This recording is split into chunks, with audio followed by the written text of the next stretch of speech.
That was the record before us, and here we are, pre-recorded, because we did this a few weeks ago, because we're not here at the moment, are we? We're away in that. I'm Ricky Gervais, with me Stephen Merchant. Hello there. And Karl Pilkington. Well, he's not actually with us. No. He'll be in some of the best of clips that will be coming up shortly. Yeah, this is just us, isn't it? This is just us.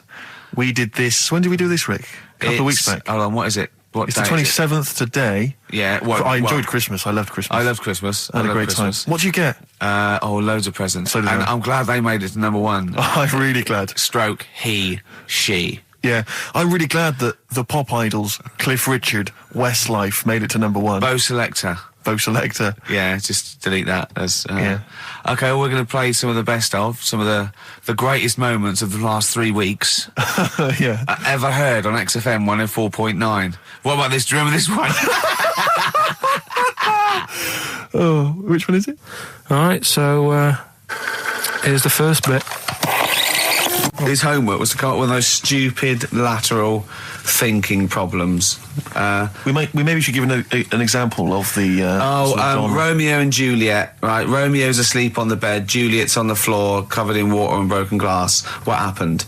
And you ask all these stupid questions, and it's Romeo's a cat and Juliet's a goldfish. Again, Awful. What am I thinking? Yeah. Yeah, come on then, Karl. Right, Yeah. there's a bloke lying on the floor, right? He's cut his head, blood's coming out of his head, and all his mates come running up, and they're all stood round him. Yeah. And they don't take their hats off as a mark of respect. That is outrageous. Why didn't they take their hats off? Oh, I'm laughing, but it's probably as good as the real absolutely. ones. A bloke's fallen with his...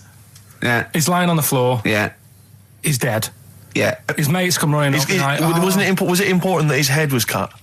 I don't know. I mean, Would it have been okay if he'd have been wearing a hat? He wouldn't have been dead if he was wearing a hat. What's your answer? No, you're meant to answer questions. You don't just go, what's your answer? You say, where's the turns? And you go, no, and I have to guess. It's obviously like sort of motorcycle stunt team or a parachute. Why didn't they take their hats off? Because they're probably still on the motorbikes or something. Or... Well, yeah, but if you mark a respect to someone, you could take your helmet off. I'm getting angry. What? They're parachutists. Why couldn't they take their helmets off? Because they're coming down from the sky. But he's on the floor dead. Well, but they can look down and see him on the floor. Are they on the floor, Karl? They're on the floor as well. They're walking, are they? Yeah, well, they sort of stood there looking at him. They're stood there. Yeah. They're stood on the floor looking at him. They're soldiers. Why? But why? If they're Because it might be in a battle zone. They might have their helmets on, and he's been shot in the head. No. Well, that does work. You see, this is my point. That one works. That one works. Unless you've given us a piece of information where that doesn't work. What's the difference? Why is yours different to he's been shot in the head in the trenches, and they're looking at him and they keep their helmets on?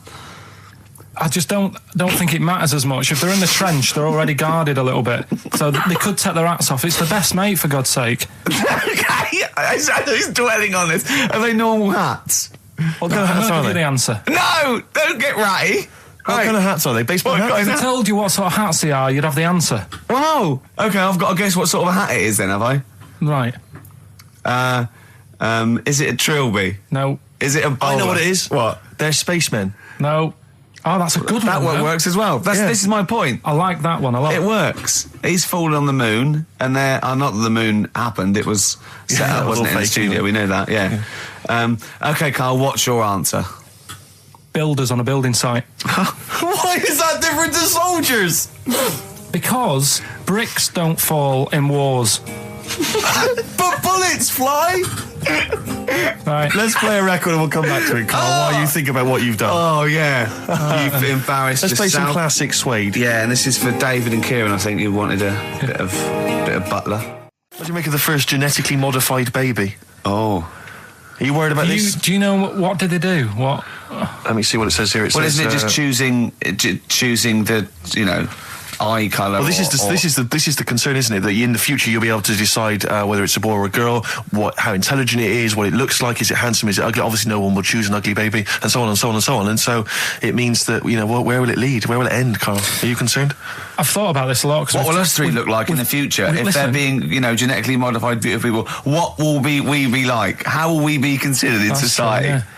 But we've talked about this before, haven't we? About the cloning thing. Yeah. That's a bit weird. Yeah. But I don't think it matters, because at the end of the day, right, you might look like some other kid, but it's the way you brought up that will change your features and the way you are, you know, your personality. If you lie, you get a long nose, don't you? Well, no, but listen, right, because I remember when we, you know, I was growing up on this estate. This is going to be good. Go on. No, it's not. It's just an example of how this doesn't work. Go on. So we don't need to worry, sort of thing. Sure. Right? Okay. So I'm growing up on this estate, and there was this woman about 4 houses down, right, who's a bit rough. All right. Didn't fancy her. Oh God, no. Right, but she had a baby. Well, tell me about her first. I'm interested in this woman. What was she? It was a very... Was it like a man in a dress? I mean, I didn't grow up in a posh house or anything. And I'm not saying that if you live in a bit of a rough house, you're a bad person. What does she look like? But anyone can Tattoos? clean up. Look like Tony Green with a fag on. They didn't clean up much, right? Oh. Which, even if you've not got a lot of money, you can still try and make a place look nice. Yeah. Right? But she didn't, and a kid used to take a horse into the house. Sorry. Whoa, Neddy. What do you mean a kid used to take a horse into the house? Where did they get a horse? Must have nicked it from somewhere. Must have So done. you've seen a horse in it? No. What, is that from outside the saloon round the corner? Yeah, was it just tied up with a bit of leather? Right? And, Oh, that's great. Did Big Jake come looking for it? I'd been out. Oh. Sorry, let me get this. This was before the lynching stopped or after. Where did he get a horse from? What do you mean he must have nicked it? His mum said, where'd you get that from? I bought it. All right then, but keep it out of the kitchen. I don't want you going cattling rustling. Where did he get a horse from, Carl? And how long did he have it for? Was he leading it or riding it? Mum, open the door, I can't stop. I can't stop it. Open the patio door as well. Looks like we got us a runaway. What do you mean? I don't know, but the thing is, they couldn't afford to buy one because they're not cheap. So I'm just guessing. Maybe that's wrong of me. But I think... He had a horse? Yeah, right. So that's why the family didn't have any money. They'd spend it on the horse. No, I don't think, that's what I'm saying. I don't think they would have bought it. So anyway... Yeah, it's wise to whisper, Carl, in case they're listening. Yeah. And they could be in the room next door. It's not buying it, it's keeping it as well. Oh. So I was like in the car with my dad coming into the avenue, and you used to have to drive down it to turn round. And, and you know, sort of go back to our house. You had the traditional method of transport. Yeah. And the horse was in the lounge. Reading a paper. Just like walking around. Oh God! What? And when I was doing, I tried to earn myself some money once by flogging little flowers in plastic cups. What? This is genius. It just keeps coming. What do you mean you're trying to flog little flowers? What do you mean? Wait. Let's play a record. Let's play a record and come back to this. It's always going to just unravel and unravel. It's going to go for hours. Let's play a track, deeper and deeper. It's like an onion, isn't it? We've created a whole world here where there's a man living with a horse. Just walking around the lounge. I come from the West Country. I've never heard anything like that. I just think of a big sort of like orange carpet and it's got a rediffusion telly and this horse going, I'm fed up in here. Exactly. This is really... I am not taking the rubbish out again. Yeah. Right, play a record. Let's have Velvet Underground. We've got that lined up. Oh, yeah, the classic from the first album. I'm Waiting for the Man. Let's come back to the horse in a second. Little flowers in pots. What do you mean? Go on. Talking about this the other day. What was it now? Listen, the fella. Play a listen. record. Do you want, all right, no, come on. All right, he's got it now. Go on. This fella goes to the doctors, right? Oh, right, okay. Right, if this is in any way apocryphal, stupid, illogical, impossible, right, you are never, ever speaking again on radio. So make sure this is at least possible. I'll tell you what, I'll even give you improbable but possible. So if anything that breaks the laws of the universe or logic, okay, that's all you have to avoid. On you go. Right, so this fella, right, he goes to the doctors because he's got earache. Right, okay, if a chimp's living in his brain... Go on. So he's got earache, he's sat in the waiting room and his ear's all bunged up and it's hurting a lot and what have you. So the doctor comes out and he goes, right? And because his ear's all bunged up, he doesn't hear it that well, right? So he thinks it must have been me, right? So he wanders in. Keep going. Anyway, I'm going to hate this. I can just feel it in my bones. Steve, I'm going to let you take over. Okay, let's hear it. So the doctor says, sit yourself down there, right? So he sits himself down. He goes, right, take your pants off, right? So he's thinking that's a bit odd. Anyway, he heard that though. He apparently he took his tackle off. The doctor did some operation, What, there in the waiting room? No, in his office. In his office, yeah. What? Wait. So he removed what? His genitals? Yeah. In his office. Why, Carl? Why, Carl? Because he hadn't called him in. Oh, he'd called in a bloke who wanted his testicles taken off, and he didn't do it. What? So the doctor went out and said, Mr. Jones, who's here to whip off your cock and balls, just here and now, right?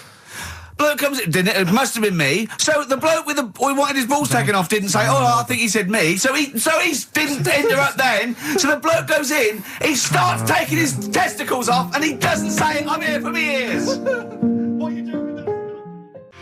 That was Jane's Addiction. This is the Best Of Show on XFM 104.9. I'm Ricky Gervais, with me, Stephen Merchant. Yes. This was a clip show. We recorded this a couple of weeks ago. I hope you had a Merry Christmas. It's not over yet, because tonight at 9:50 is the second part of The Office Christmas specials. It's brilliant. Watch it, and we'll be back next week live. I'm Ricky Gervais, with me, Stephen Merchant. Bye. Have a great new year. Right, next one. Which one's the next one? Oh, what about your paper round? Right, the paper round one. Paper round, I'd still say it's the best job I've ever had. And he means it. No, I really enjoyed it. It's like, you don't have to work with anyone else, right? So you make your own rules. Just think of that. You sort of You're spreading information to people. Vital information. You're giving a service, and no one else is around. You can just do what you want and think about stuff whilst you're cycling around on your bike. It's really good. Yeah. So anyway, imagine the stuff he's thinking about when he's riding around his bike. So getting in the head of a salamander. So anyway, I loved it, and even though I only got like 50p a day, right? No matter what the weather was like and stuff, I used to get up at 4:30 and go and do the round. And why'd you get up at 4:30? Because I wanted to watch the Pink Panther at 5:30, so I wanted to get me paper round done. I said, why didn't you watch the Pink Panther? And then he went, I can't sit there thinking I've got my paper round to do. You'll ruin it for him. Yeah. So is it a good job or not? So 4:30 I was up and about, and this morning it was like winter, really bad winter, bad snow, freezing cold, really windy and all that. And my mum said to me before I went to bed, she said, don't be getting up tomorrow, I'll give you the 50p. I said, it's not about the 50p. So, people want the papers and stuff. So, conscientious. So anyway, I went to bed thinking, that's it. I've told her I'm still going, so, whatever. Go to sleep, get up in the morning, and put all my kit on. And I used to have layers of clothing on because it was really cold. I had like a big anorak on with the fur on. I had like waterproof pants, and I got my paper round bag. And I went downstairs to get out and tried to open the door, and it was locked. So she'd locked it so I couldn't go out. So I'm searching around the house looking for the keys. She must have hid them somewhere. I thought, God, I've got the papers to do. So I thought, how can I get out? So I went upstairs, climbed out of the bathroom window. God. Right, and to try and jump out of the bathroom window onto the porch. But the problem was, I had so much gear on, I was like the Michelin Man. So I could hardly move as it is. Yeah. And I try to get out of the window, and I'm like, try to stretch down like that, get my foot on the porch, and my bag got caught on like the hook of, like how you have a hook so you can put the window open? Right, yeah. The little arm goes on. My bag had got caught on that. I was holding on to the wall and my foot on the thing, so I couldn't sort of pull it away in case I pulled it away and then fell on my head. Yeah. So I'm stuck there. Dangling. My dad comes back from working nights. Yeah. He thinks I'm a burglar. Gets out his gun. So he's shouting and stuff, going mad and going, Dad, it's me. And he had to give us a hand using a... He's heard that wily trick in Manchester before. He had to help me using a washing prop thing, a big stick. What did he do? Well, he said, just hold on for your dear life, and I'll sort of push the paper bag off the hook. Why didn't he go upstairs and sort it out? It was at that point where I was in the middle. There was nothing you could do. Do you know what I mean? It's at that point where you've just got to make a decision. Yeah. And by the time you go upstairs, who knows what might have happened? Sure. Do you know what I mean? You've got to act there and then, don't listen around. Yeah.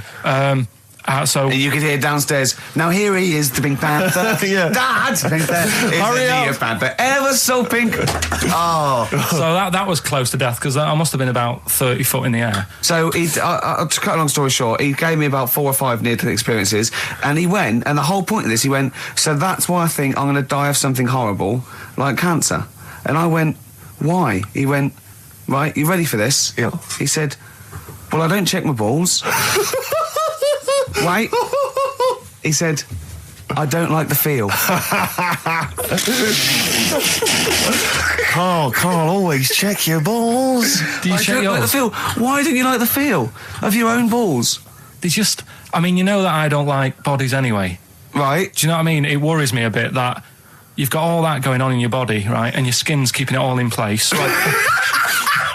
We're going down a whole other avenue of discussion. Let's play a track. Let's come back to it. An email from Suzanne talking about your tea that night. Was Suzanne out on Wednesday night? Was the an England game or something? Yeah. So you were alone. You were home alone, were you, Wednesday night? Yeah. Did you enjoy your meal? Was it a quiche? Go on. Right. From Suzanne to Carl. Take the quiche and put it on the baking tray. Cook for 30 minutes on 190. Take lettuce and put on plate. Take 3 tomatoes, wash and chop into quarters. Place on lettuce. Take an avocado, chop in half. Remove the stone. Peel skin and slice. Place on salad. Put salt and pepper on and a dribble of olive and balsamic vinegar dressing. Right? In brackets, small bottle behind the cafetiere. Right, in case he's reaching for bleach. Yeah. That's it. Should have put everything else away. Right? Then sprinkle a smidge of parmesan on top. Remove quiche from oven, cut into quarters and put on plate. Eat. Oh, wow. Does she have to do that every single time? She's like... No, it's just that I'm not that good at cooking, right? And to be honest, that was a lot of hard work. I didn't bother warming it up. And I did without the avocado. Why? Too much messing about. He didn't even do that with instructions. It was too much. But yeah, I'm not that good at cooking. And Did you That's not cooking though, is it, Carl? That's heating up a slicing. quiche. That's cooking it is making the quiche. Yeah, but I'm just. Could you have figured that out if she hadn't left that note for you? Why did she have to tell you what the olive oil and balsamic vinegar was? Because I've put sort of cooking oil on my food once, and I said, oh, it's a bit. It's ever since, right? Years ago. I'm gonna die. Years ago, leaving Mr. Magoo at home.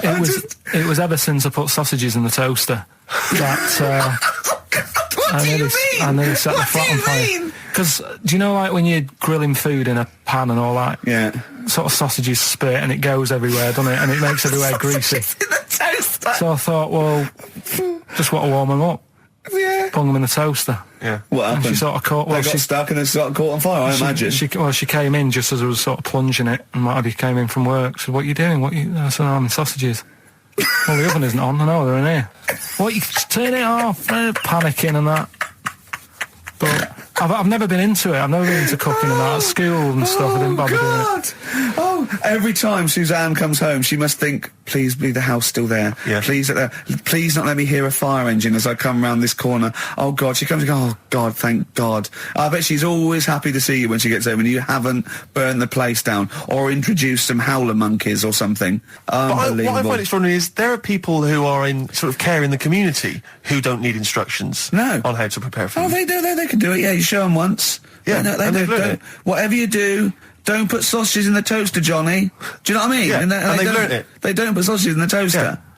Yeah. They put their fingers in. But, yeah. Rick, I had for Christmas something which I think might excite you and interest you, because I know you're obsessed and interested by facts. Yeah. Don't fiddle with the microphone. Well, I was just looking at what it was underneath it. So this is a book, it's just facts and trivia. It's edited by Sir Isaac Asimov, who I think's dead. So I don't know when my parents bought this book. I assume it's sort of from a second-hand shop or something. Right. It's quite long, but I got it for Christmas. I keep meaning to bring it in, because generally the facts are quite sensible in here. And I like to think if Isaac's been involved, they're probably substantiated. It's not like kind of just this nonsense on the web. I think that this is probably... Or up in Greg's the Baker's that Carl gets most of his facts from. The ancient Egyptians trained baboons to wait on tables. Carl, fascinated. Brilliant. That's fantastic. But what my point about that is, why did they stop? Yeah. It's a genius idea. Would you not want to go to a restaurant where they had baboons serving? No, I'll tell you what Depends happened. on you. It might have been like the Planet of the Apes, and they sort of rebelled. One of them could talk. One of them could take his order. And one day went, do you want fries with that? And the bloke got really annoyed and said to answer him back. And then there was some sort of rebellion. Right. Yeah. The Planet of the Apes isn't true, is it? It's not a documentary. Right, okay. I wonder, because what I like the idea of having baboons is the fact that I reckon they're, like, I have difficulty, and I'm sure you do, Carl, like working out that sort of 10%, you know, on a bill. Yeah. I reckon baboons would find that particularly hard. I reckon you could get away with under-tipping them all the time. Yeah, exactly. Just not leaving enough and just legging it.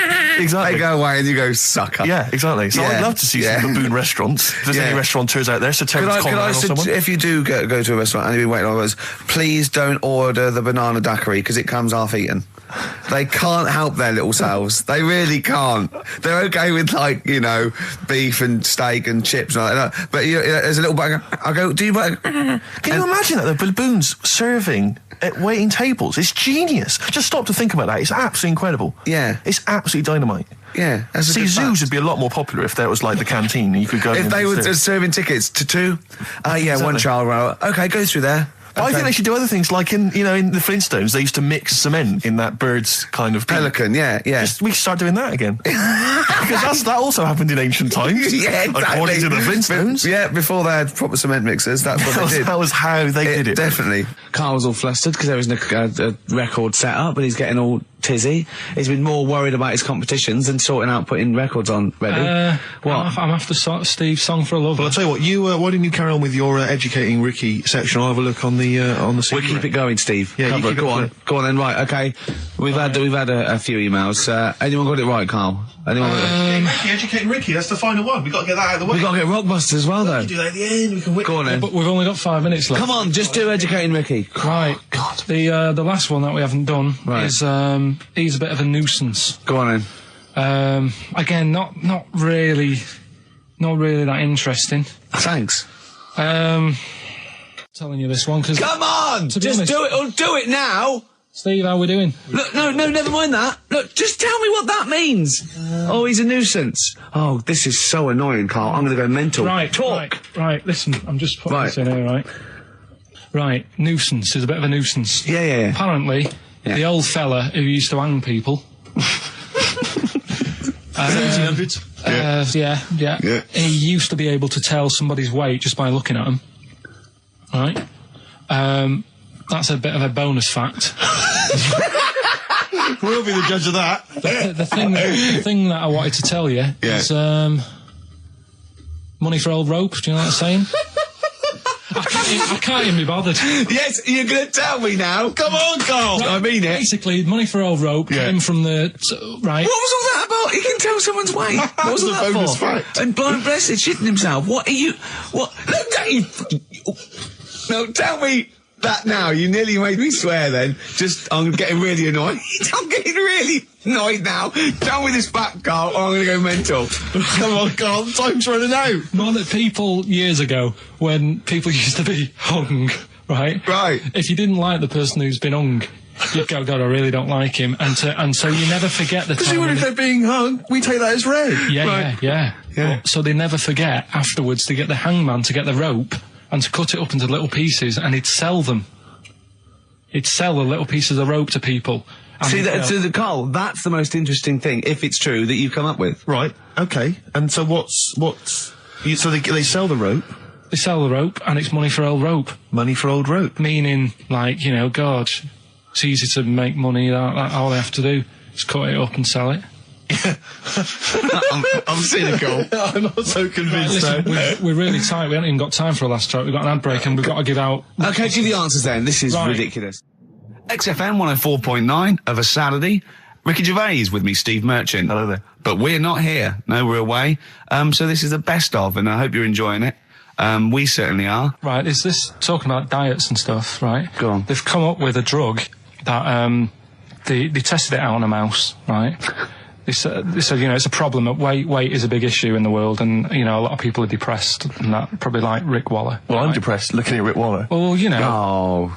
I mean, you could sort out Rick by you know, Jono is an old man. He's got loads of money. He's not old. No, but he's getting on a bit, right? He's about no, but my hang on a age, minute. What I mean is he does his own shopping, right? So I bet it's hard. What do you mean? Because he's like, how old is he? 35.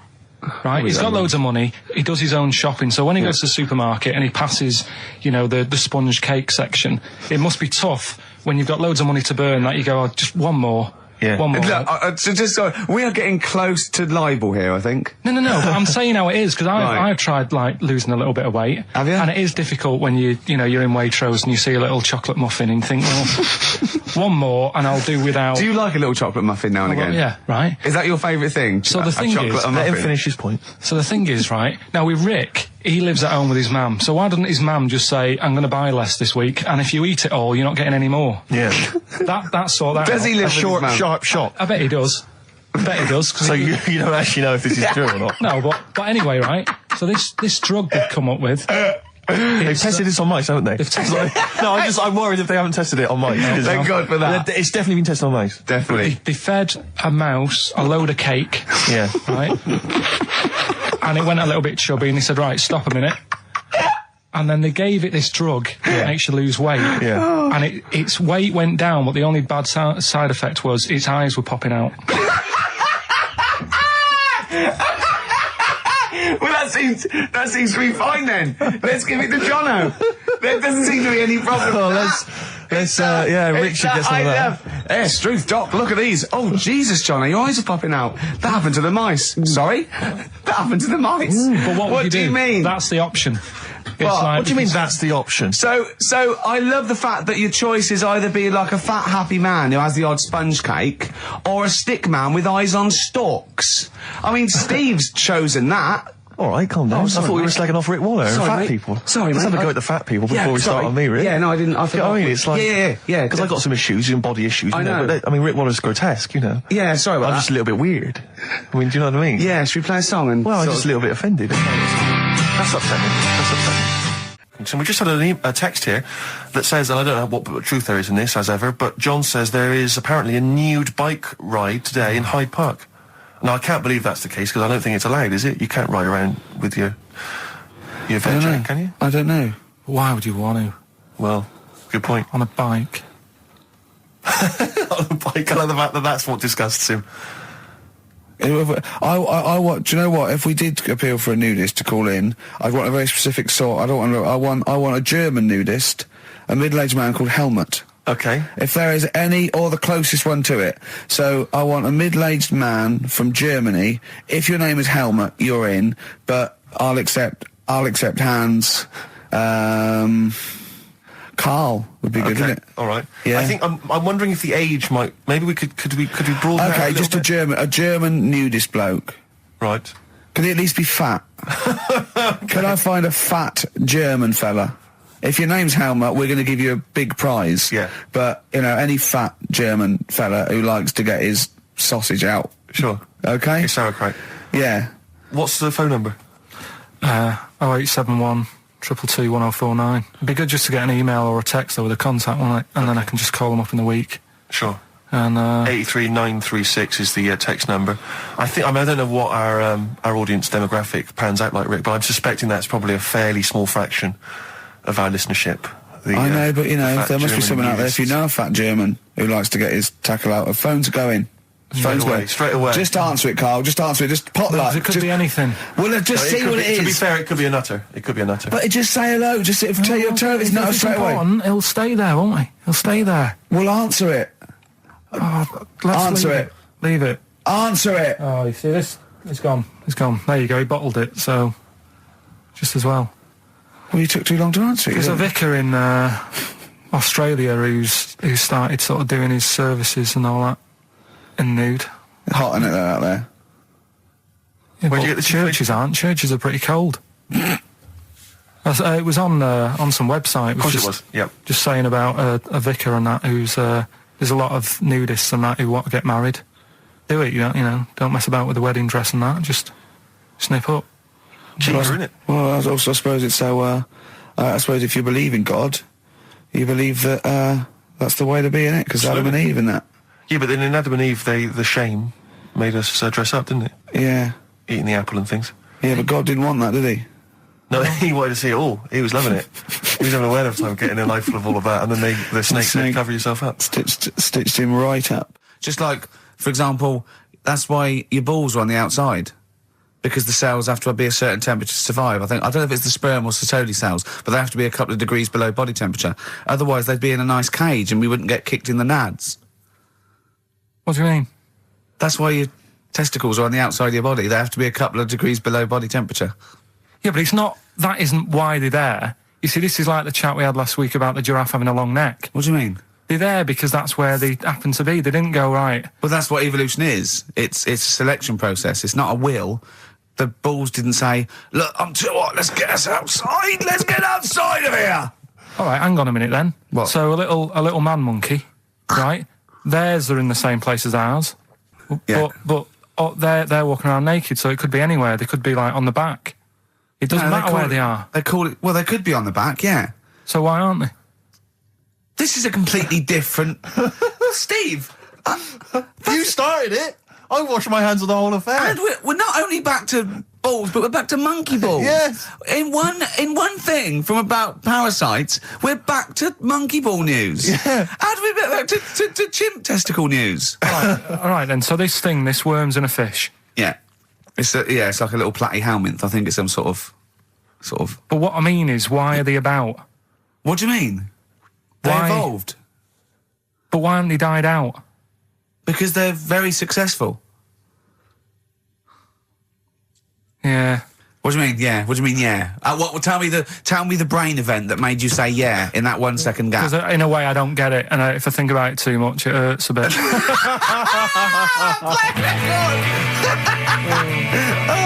They've just been around for years, Carl. Yeah. Like Cliff Richard or something like that. Yeah. The other one, right? A bloke, right? He's on a train station, and I say I heard it. He's waiting for a crew station, whatever, and he shits himself. As you do. And so he goes, oh, well, train's in 5 minutes. So he runs across to Millets and goes, quick, Levi's 36. The bloke just puts it in a bag. He runs onto the train. He goes into the toilet, takes his trousers and pants off. He's soiled. Yes. Throws them out of the window. I won't be needing those again. Cleans himself off. Open the bags. It's a jacket. Oh. No, he didn't have them, Carl. At what point did he go into it and go, quick, Levi's 36? And the bloke went, sorry, Levi's 36, what, a pair? No. Shall I wrap them? Them? It. Shall I wrap? Just wrap whatever it is. Do you want to look? No. I'm not looking when you're putting it in the bag, please. Right? 36 white stories. Well, don't say anything. I've told you 36 Levi's. And put it in a bag and charge me for it. Yeah. I don't want to discuss it further. Yeah. There was one... Here we go. There was one about a woman whose husband died, and she had him cremated. Yeah. And made like a little egg timer out of him. Right. And she said, I did that so it can still help around the kitchen. Well, that might be true. That might be a joke. That's quite sweet. That might be true. It's a true story, again. It was all... No, not again, because the ones I just told weren't. Nor is the boiling the brains in a bag curry microwave Head story true. Yeah, that's all. Right, that's Aqualung. Good time's gonna come, innit? Right, Carl, come on in, educating Ricky. So, don't let the cat out of the bag, that's where that comes from. Comes from a crafty butcher. Right, go on then. So the next little headline is Wash Up With You. Wash up with you, go on. You want to know about that? Yes. It's a survey that they did this week. They? Yeah, some university did some survey. Brilliant. Did a world test on washing up. Yeah.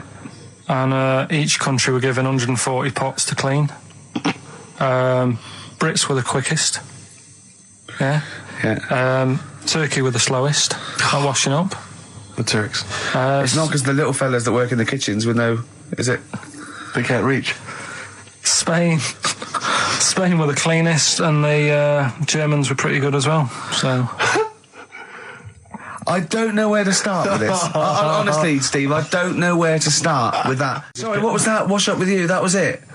was that it? They survey of washing pots and pans. I didn't understand.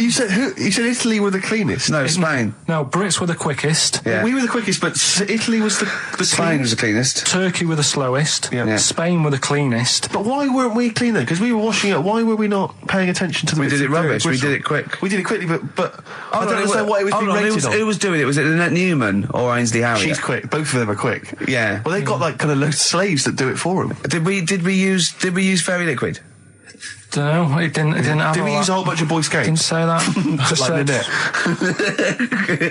it just said, that. Who had the softest volunteered hands? for that? Who had the softest hands?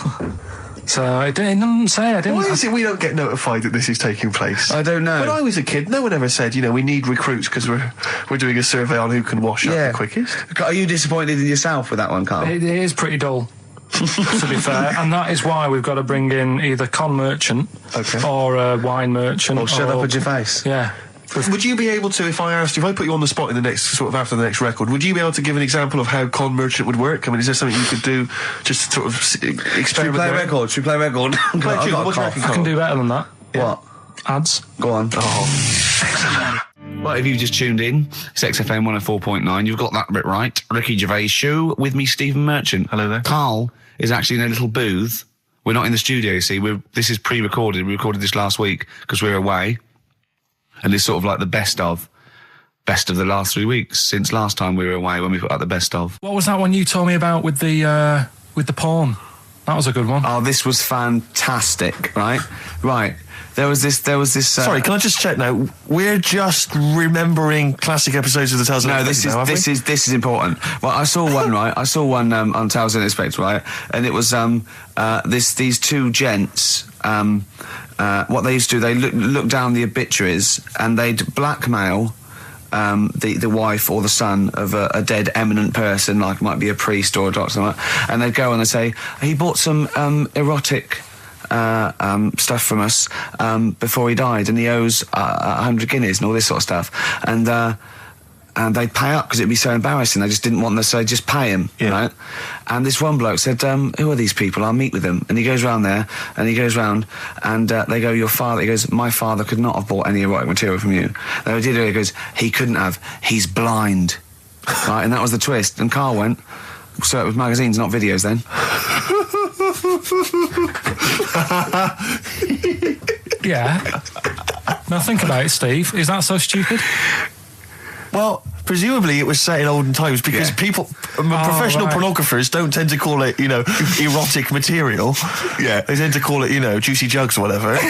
But more than that, I don't understand how a video is going to be any use to a blind person either. I know that you can hear the sound, Carl. Look at him nodding like he's caught me out. Yeah, what sound will you hear? Your meter needs looking at? Yes. Cut. What's then? What's that? Then it's just noises, isn't it? Occasional groans. Yeah. Right. You could listen through the wall at your neighbours. He does. I mean, that's why I save a lot of money. But I thought you were going to point out, Carl, that they could have had a Braille porno. Now, have you thought of that? Look, feel the lumps on that. Exactly. Think about it, Carl. Think about it. You're excited now. Yeah. Your girlfriend's away, Carl. Yeah, the cheese grate is only under the cupboard. No, she's a good-looking lady. I used to sell mackerel. Did you? Yeah, I had a pet magpie. Did you? Called Maggie. Pet magpie. You mean you captured it and didn't let it go away? Yeah. Can't have a pet magpie. But then it got really vicious. I mean... Well, it was let me go. What do you keep it in, a rabbit hutch? No, it flew around, but it used to just come to me all the time. But then it started pecking me head and stuff. That's not a pet magpie. That's a bird in the garden. No, but I could actually... I could hold it and stuff. It wasn't scared of me, and it knew it was me. It used to come down from the top. It hated you. That's why it wanted to peck you. Is that... And the other thing...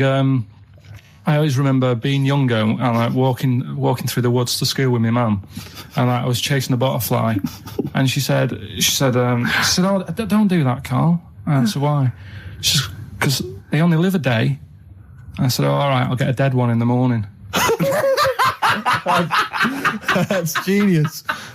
That's great. That's quick thinking, isn't it? Oh, that's sweet. Let's play a song. Oh. XFM 104.9, I'm Ricky Gervais, with me Steve Merchant, Karl Pilkington. Steve. Well, we were talking about the news just now, and there was a story I heard in the week. I think it was on the radio, and I don't know all the details, but what I heard was that a number of, I think it was Falkland, maybe Gulf War veterans were, I think, suing or complaining to the government because they wanted compensation for post-traumatic stress disorder. Now, I don't know all the ins and outs of it, but it seems to me that if you're in the army and you're a soldier, a certain degree of trauma is kind of inevitable. I mean, after all, if you're any good at your job, you are going to see people getting killed. So I don't understand what the ins and outs of it are. I don't know why. No, he already came back and Tony Blair met him and go, all right, well, not really, no. Go on, what's the matter? Well, there was people shooting at us and everything, it was all muddy. Well, calm down, don't cry. Well, I will. There was a drill sergeant just kept shouting, saying, look at you, stupid boy, where's this gun's not clean? I just cleaned the gun and it was fine, and now he's telling me to clean it again. Yeah, and the boots, they were shiny. Fine, he's got to do that, it's more discipline. His neck was as big as his head. Well, yeah, but you don't know what I don't know what the ins and outs of it are, but... what you got to do is make sure you know what you're going into. That's what I do. You got to check the small print. So if I was, going over to the Falklands or, the Gulf, I'd put my hand up and go, will it be horrible? I go, you like, yes, will it be horrible?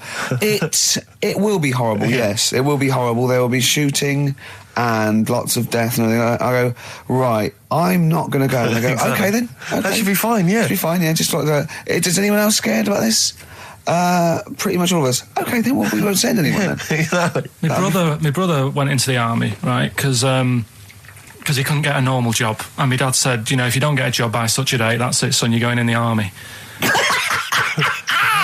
And, so when was the Falklands? Was it about 81? Right, and he joined back in like 81 or something. And he I don't know, he was in Aldershot or something. Oh yeah. And he wrote back to my mum saying, a bad time to join, bad time in this. So she wrote. What bad time? Join, that's so sweet, Carl, isn't it?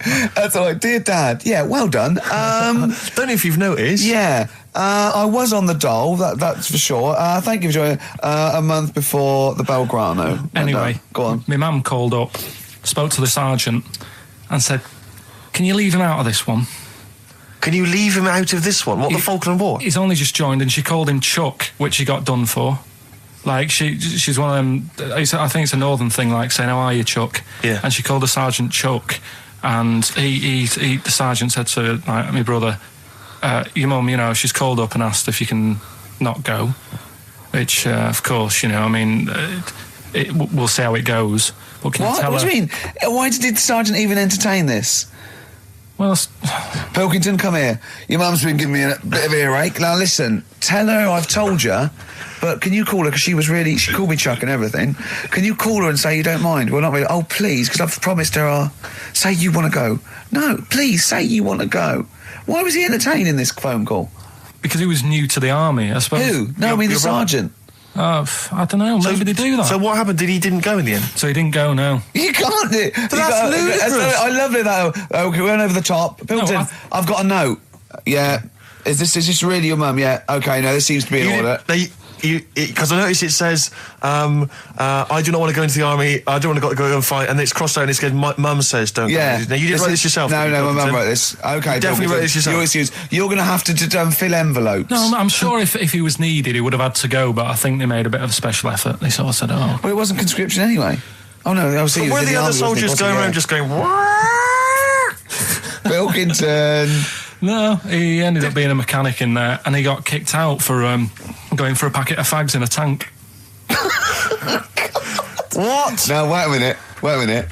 Do you mean he nipped down the shops in a tank? Yeah. I don't believe that, Carl. You've Honest made that to God. That, and he went off with the sergeant's wife. So that didn't help, and he ended up getting kicked out. Sorry, your brother's a genius. I love this. First of all, he gets a call from his mum, go and let him up, and he goes, oh, God. Then he goes, where's Pilkington? His mum's on the phone. Where is he? He's near your house, Sergeant. Near my house? Well, why is... No reason. Well, when he comes back, when he's finished, tell him his mum called. And can he get me a packet of fags? Tell him to walk this time. This is ludicrous. So the sergeant found out that he was sleeping with his wife? Yeah, I don't know. I mean, Did your mum phone up and say, let him off? Let him off this time. Can he... Yeah. That's fantastic. But he misses it. I mean, I haven't seen him for about 11 years, but ever since he came out, he's just kept getting into trouble and that. And the army, you know, people slag it off, but I think if you're a certain type of person, it's good for you. It didn't straight him out, did it? No. He was going down the shops in a tank, he was shagging someone behind their back. It's really weird. It's like back then, he was like a proper adult and he had a house and he collected crystal with his wife and that. And now, he hasn't got any of that. Has he got the wife? No. Has he got the crystal? Don't think he has.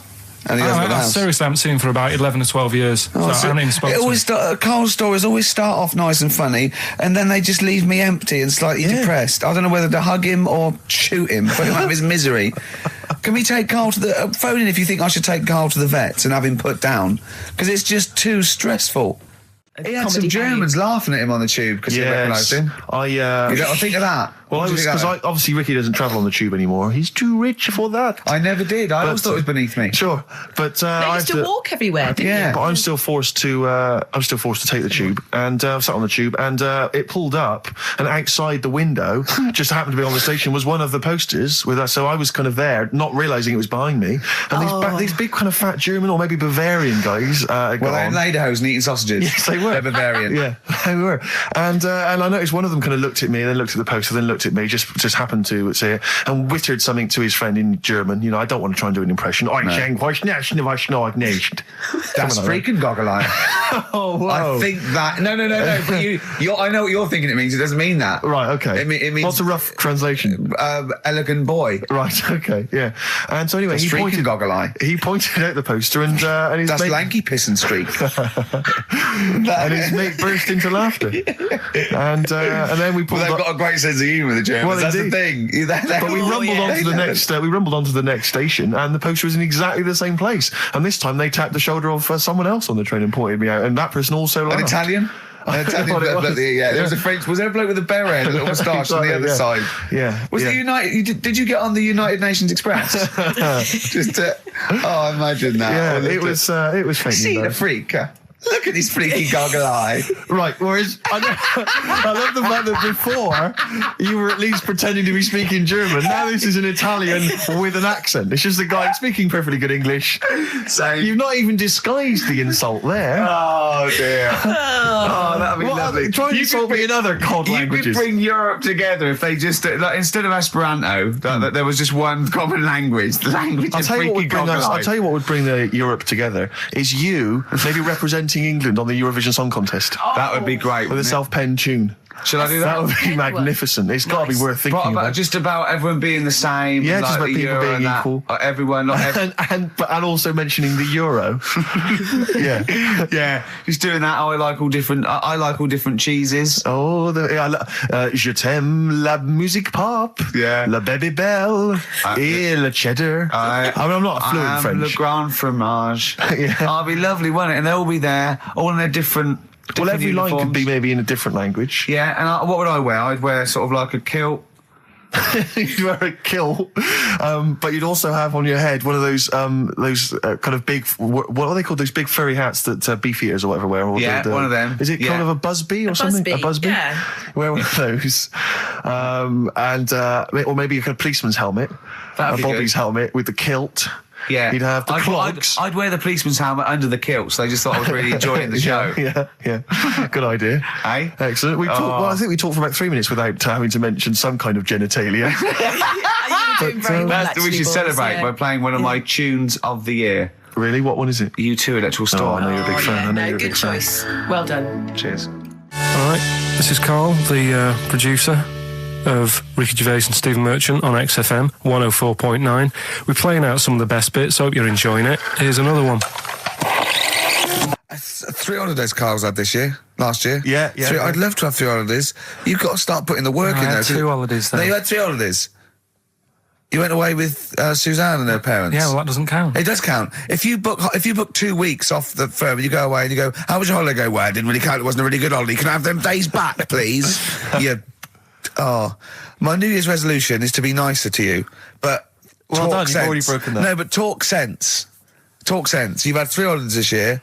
And I'm just saying, you're in your 30s now, and 30s is when you should be really putting the work in. That's true enough. To reap the benefits in your 40s, 50s, 60s, 70s, 80s, 90s, and 100. Carl, what's your New Year resolution? What about think before you speak? It's worth. I mean, See, I'm consider it. allowed to laugh. I'm allowed to laugh at things other people say, Carl. That one, that is a good suggestion. How was your holiday, Carl? It was all right. Right, brilliant. But that I don't see on the ratio of good to bad in Carl's mind. That might be amazing because we never It might be hear him amazing, singing the mightn't praises it? of anything. I'll tell you what. Can we have a cracking little tune and then come back and hear about Carl's holiday? I'd love to do that, Let's Rick. keep it tight. Love to Tear Us Apart by Joy Division. Now I can't put my finger on it, but that doesn't sound like the original, and it's off a compilation. It sounded a bit fast. I think the vocal was slightly different. If anyone can, put me out of misery, I think it might be in a session of the time or something. Carl, is it a New Year resolution for you? Another one. Maybe when we ask you to get a song, get the original single version. I could be and wrong, not some but- obscure but- session. Yeah, it does seem different, doesn't it? Very odd. Yeah. Yeah. Maybe we just remember it wrongly. But anyway, that's XFM for you. 104.9, I'm Ricky Gervais with me, Steve Merchant. Karl Pilkington. Carl, you went to Lanzarote. Yeah. People said don't go to Lanzarote. They told you it was Lanzarote. They told you, were they right or We wrong? were right, yeah. Really? Yeah, it's a bit ropey, yeah. Is it why? Just, out there. If it wasn't for the volcano they had, it'd been knackered. That's their big draw, is it? That's it, basically. That's all they've got going for them. When you landed, was it really hot? Were you quite excited? You were thinking this is It okay? was warm. It's we can't complain about the weather. The weather was all right. Sure. You know what I mean? That's what I went for, but it'd be nice if there just was something else. Yeah. What did you do all day then? Did you read your ritual book? No, I didn't read that. I read that book. Do you know the book that I bought and all the chapters were messed up? Oh, yeah. I bought a better version of that, All right. and I read that, Excellent. and then, Did it make more sense in order? yeah, a lot easier to follow. Yeah. And then we went and had a look at the volcanoes and that. They've got 36 of them to look at. How many did you look at before you realised that pretty much, you've seen one volcano, you've seen them all? Probably about 6 or 7. Really? And then when you got to the 8th, you thought, now I know what this is going to be, Suzanne. This is going to be like a mountain with a hole in the top. Yeah. Really? But it happened years ago as well. It's like, just keep a couple, fill the rest in, tidy it up. Fill the rest in! Yeah, no, Well, yeah. getting some builders. No, seriously though. Okay, 4 million tonnes of concrete, please. They're an absolute death trap. Yeah, what do you mean fill them in? Do you know what a volcano is? It's just a hole, isn't it? That's happened. Well, it's more than the happened back hole. It's in- more a portal to the magma in the centre of the earth. Back in 1730 it happened, and they still haven't sorted it out. Well, when you say it happened, volcanoes were made a lot longer ago than 1730. No, but the one that did Lanzarote in. Right. Sort it out. What would you suggest? Well, How tidy can it they up. fill it in? It's joined. It's all joined. No, but what I'm And saying is, it was the a- big it was- plates of the earth are all joined. It All was the a disaster, magma's wasn't it? joined. With the trade centre thing, that happened. They cleaned it up, sorted it out, they've moved on. That's what I'm saying. Whereas Lanzarote have just gone, leave it. It happened back in 1730. You misunderstand me. How, in the name of God, can you fill in a volcano? You ignorant twit. No, but it's not just the holes. They've actually left the lava everywhere. That's what I mean. It's not just the big holes. There's lava everywhere.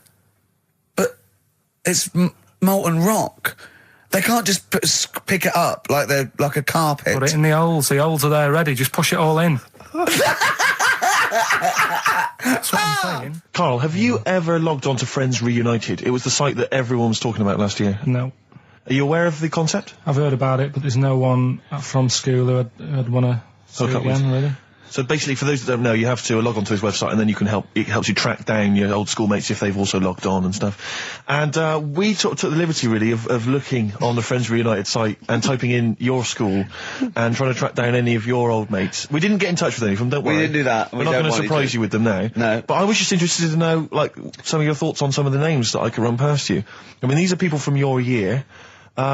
Just tell me if you recognise the names. Sarah Morris? God, yeah. Remember her? Go on, you're grinning. What's the thought? Go on. No, just, she was alright. She was a popular one. Oh, What does that mean? She was nice. Yeah. Okay. Okay. What about Darren Buckley? He was one of my best mates. Was he really? Yeah. Seriously? Yeah. What do you reckon he's doing now? Do you still keep in touch? When my mum and dad were still in Manchester and they had a butty shop, he used to go in because the bookies was next door. I know the way you paint a picture. If you did this in your history exam, Carl, you will walk it. Go on. So your parents had a butty shop. There was a bookies next door. Yeah, and he liked having a bit of a gamble, so he used to. I think he works for some insurance company. Do you think that his fiancée Beth knows he's got a gambling problem? Or that his 2-year-old son Lewis? No. Yeah, they live in Cheadle Home. Hume. Cheadle Hume.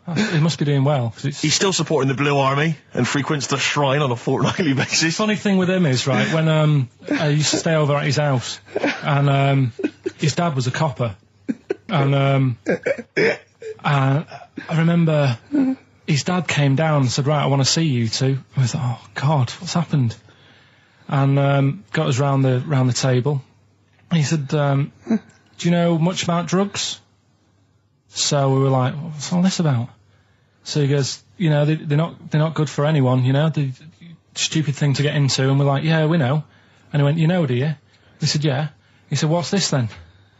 And he'd found something in his bedroom, and it was a Skittle. What, the sweet? Do you know, little sweets with the S on it? And Oh, really? Drugs. Yeah. So he said, well, yeah, it's a Skittle. Yeah, I know what it is. Oh, he was bluffing like that as a slang word. Yeah, he thought because he was a copper, he probably had to be down with all the terms and that. So we said, oh, it's a Skittle. And he said, yeah, I know what it is, but what's it doing in your bedroom? Oh. It was like, no, it's a toffee. So, Darren, Yeah, I know, it's a toffee, it's a squib, it's a, yeah.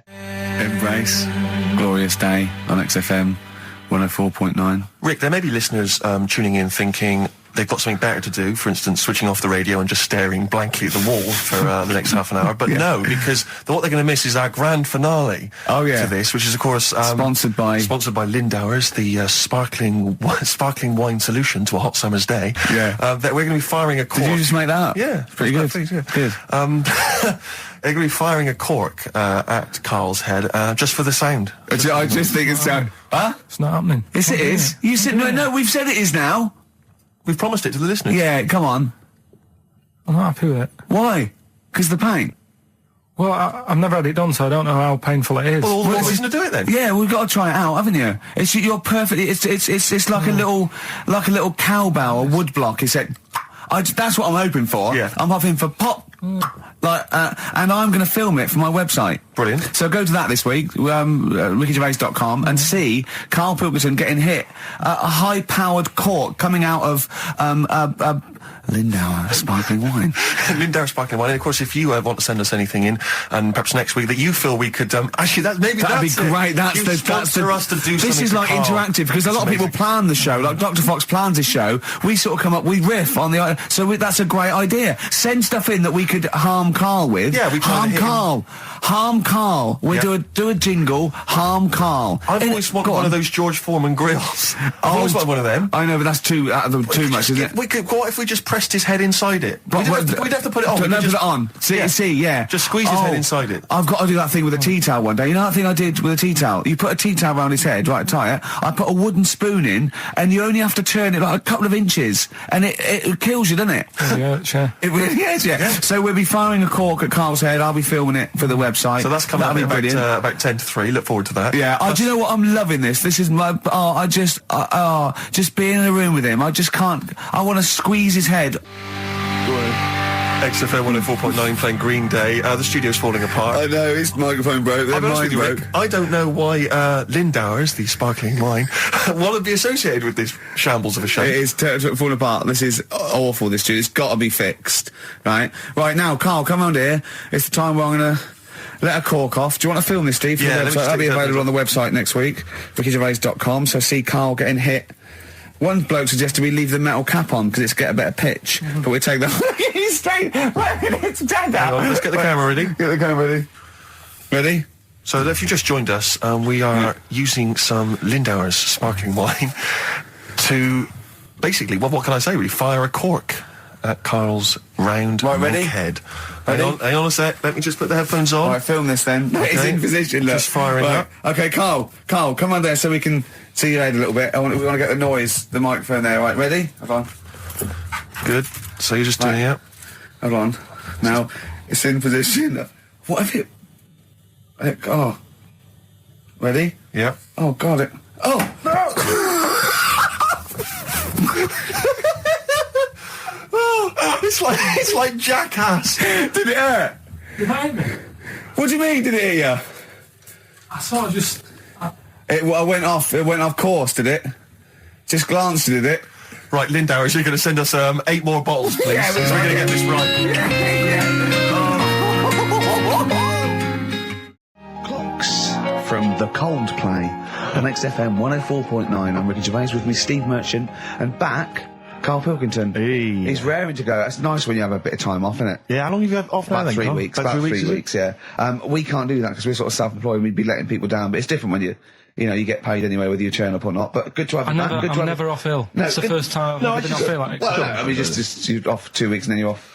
No, I just wish I was the kind of person who could let down an audience I know, of regular really, listeners. yeah, but like I say, Well, no, we spoke to you. You weren't that bad. A cold, you don't go home for a cold. We were discussing this last night in the pub, and you don't go home for a cold. Okay, so moving on. What have we got then? We got some great cold, songs. though. I've brought in the Smiths. I've brought in Buzz Cox. I've brought in Neil Young. I know Steve's got some hip hop. Some great hip hop. I've got Hooray! some great Elvis Costello. It's going to be great. Carl, come on, concentrate. You've been away for 3 it's weeks. just annoying. No, stop saying that. What? Because you're annoying me now. Why? Oh, Is that what what you do? Go home ill? Oh, he's annoyed me. Oh, has he? Yeah, I got wet jeans. I'm a little bit annoyed. Can I have some time off but still get paid? Yes, of course you can, Steve, Carl. right? He called me up, winding me up about this, and right, I'm 30, right? I'm 30 now. I can only remember being off 2 times. Oh, his memory's going as well. You had some time off. And both of them were when I was at school. School? What's school? One when it was windy. Why did you have time off? Because it was windy. But to be honest, Carl, that lasted for 7 years. Your time off at school. Why did you have time off? Because it was windy. Were you windy, or was it windy outside? No, it was like when Your auntie wasn't out the window, was she? when the winds were bad in the 70s, and my mum said, "Oh, What? What? I remember space operas and flares. I don't remember the winds being bad in the 70s.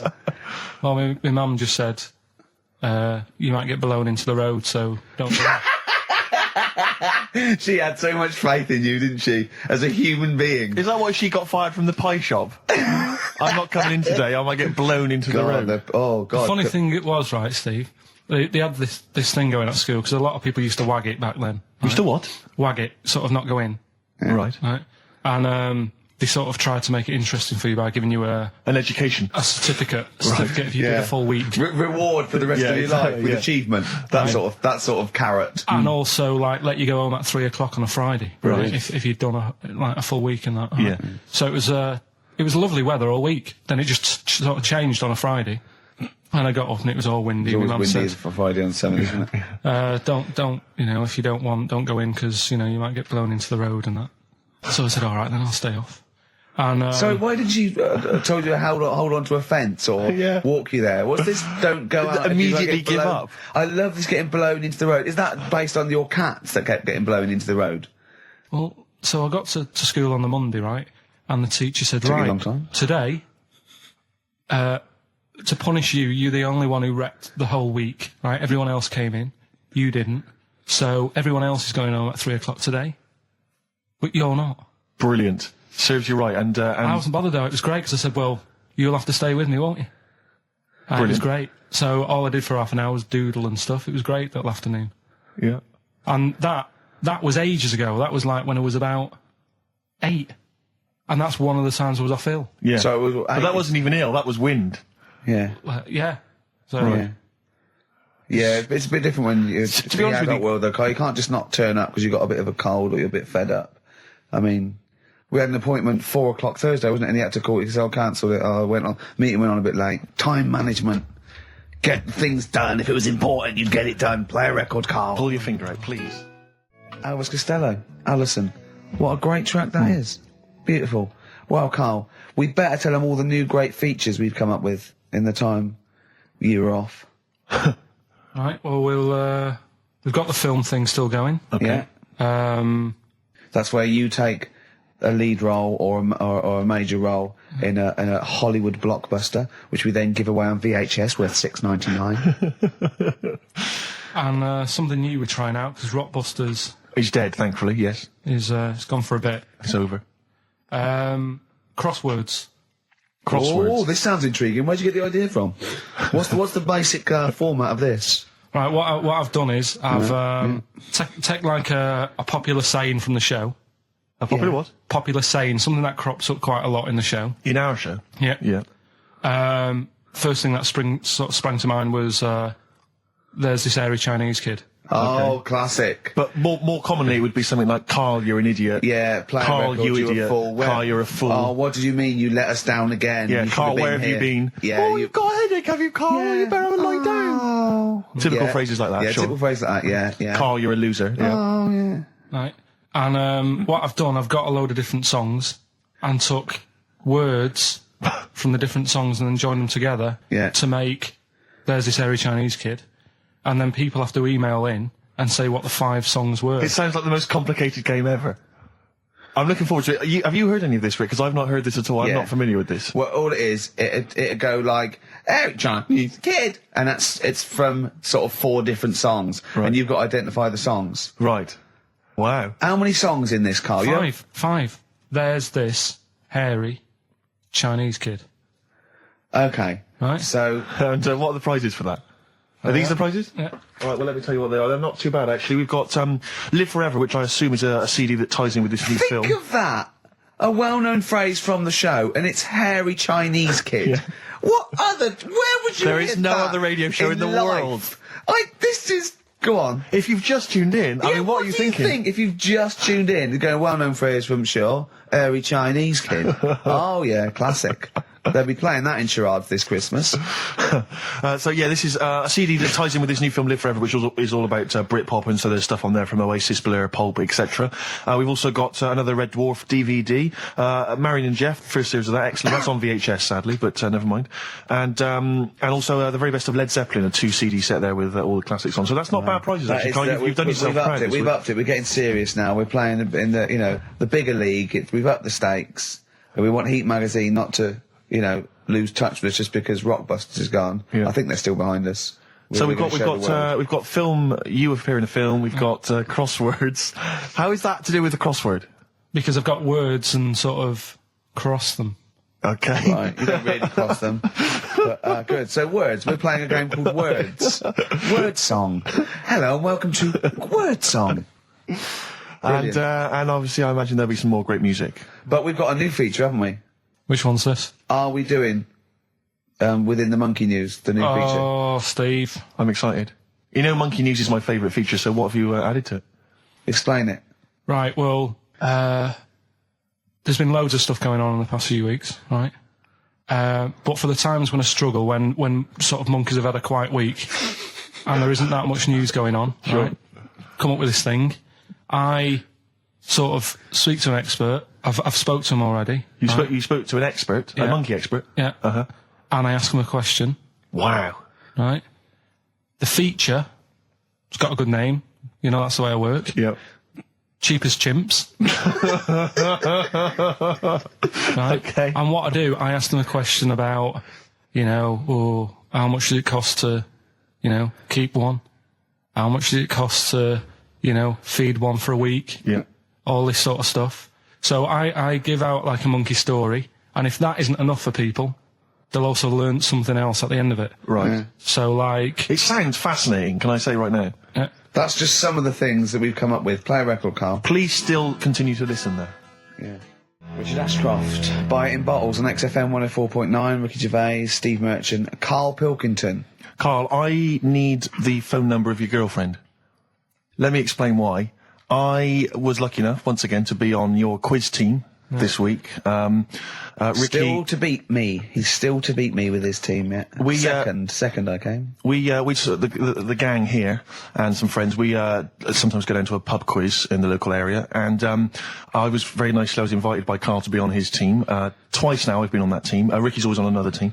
And what can I say, Carl?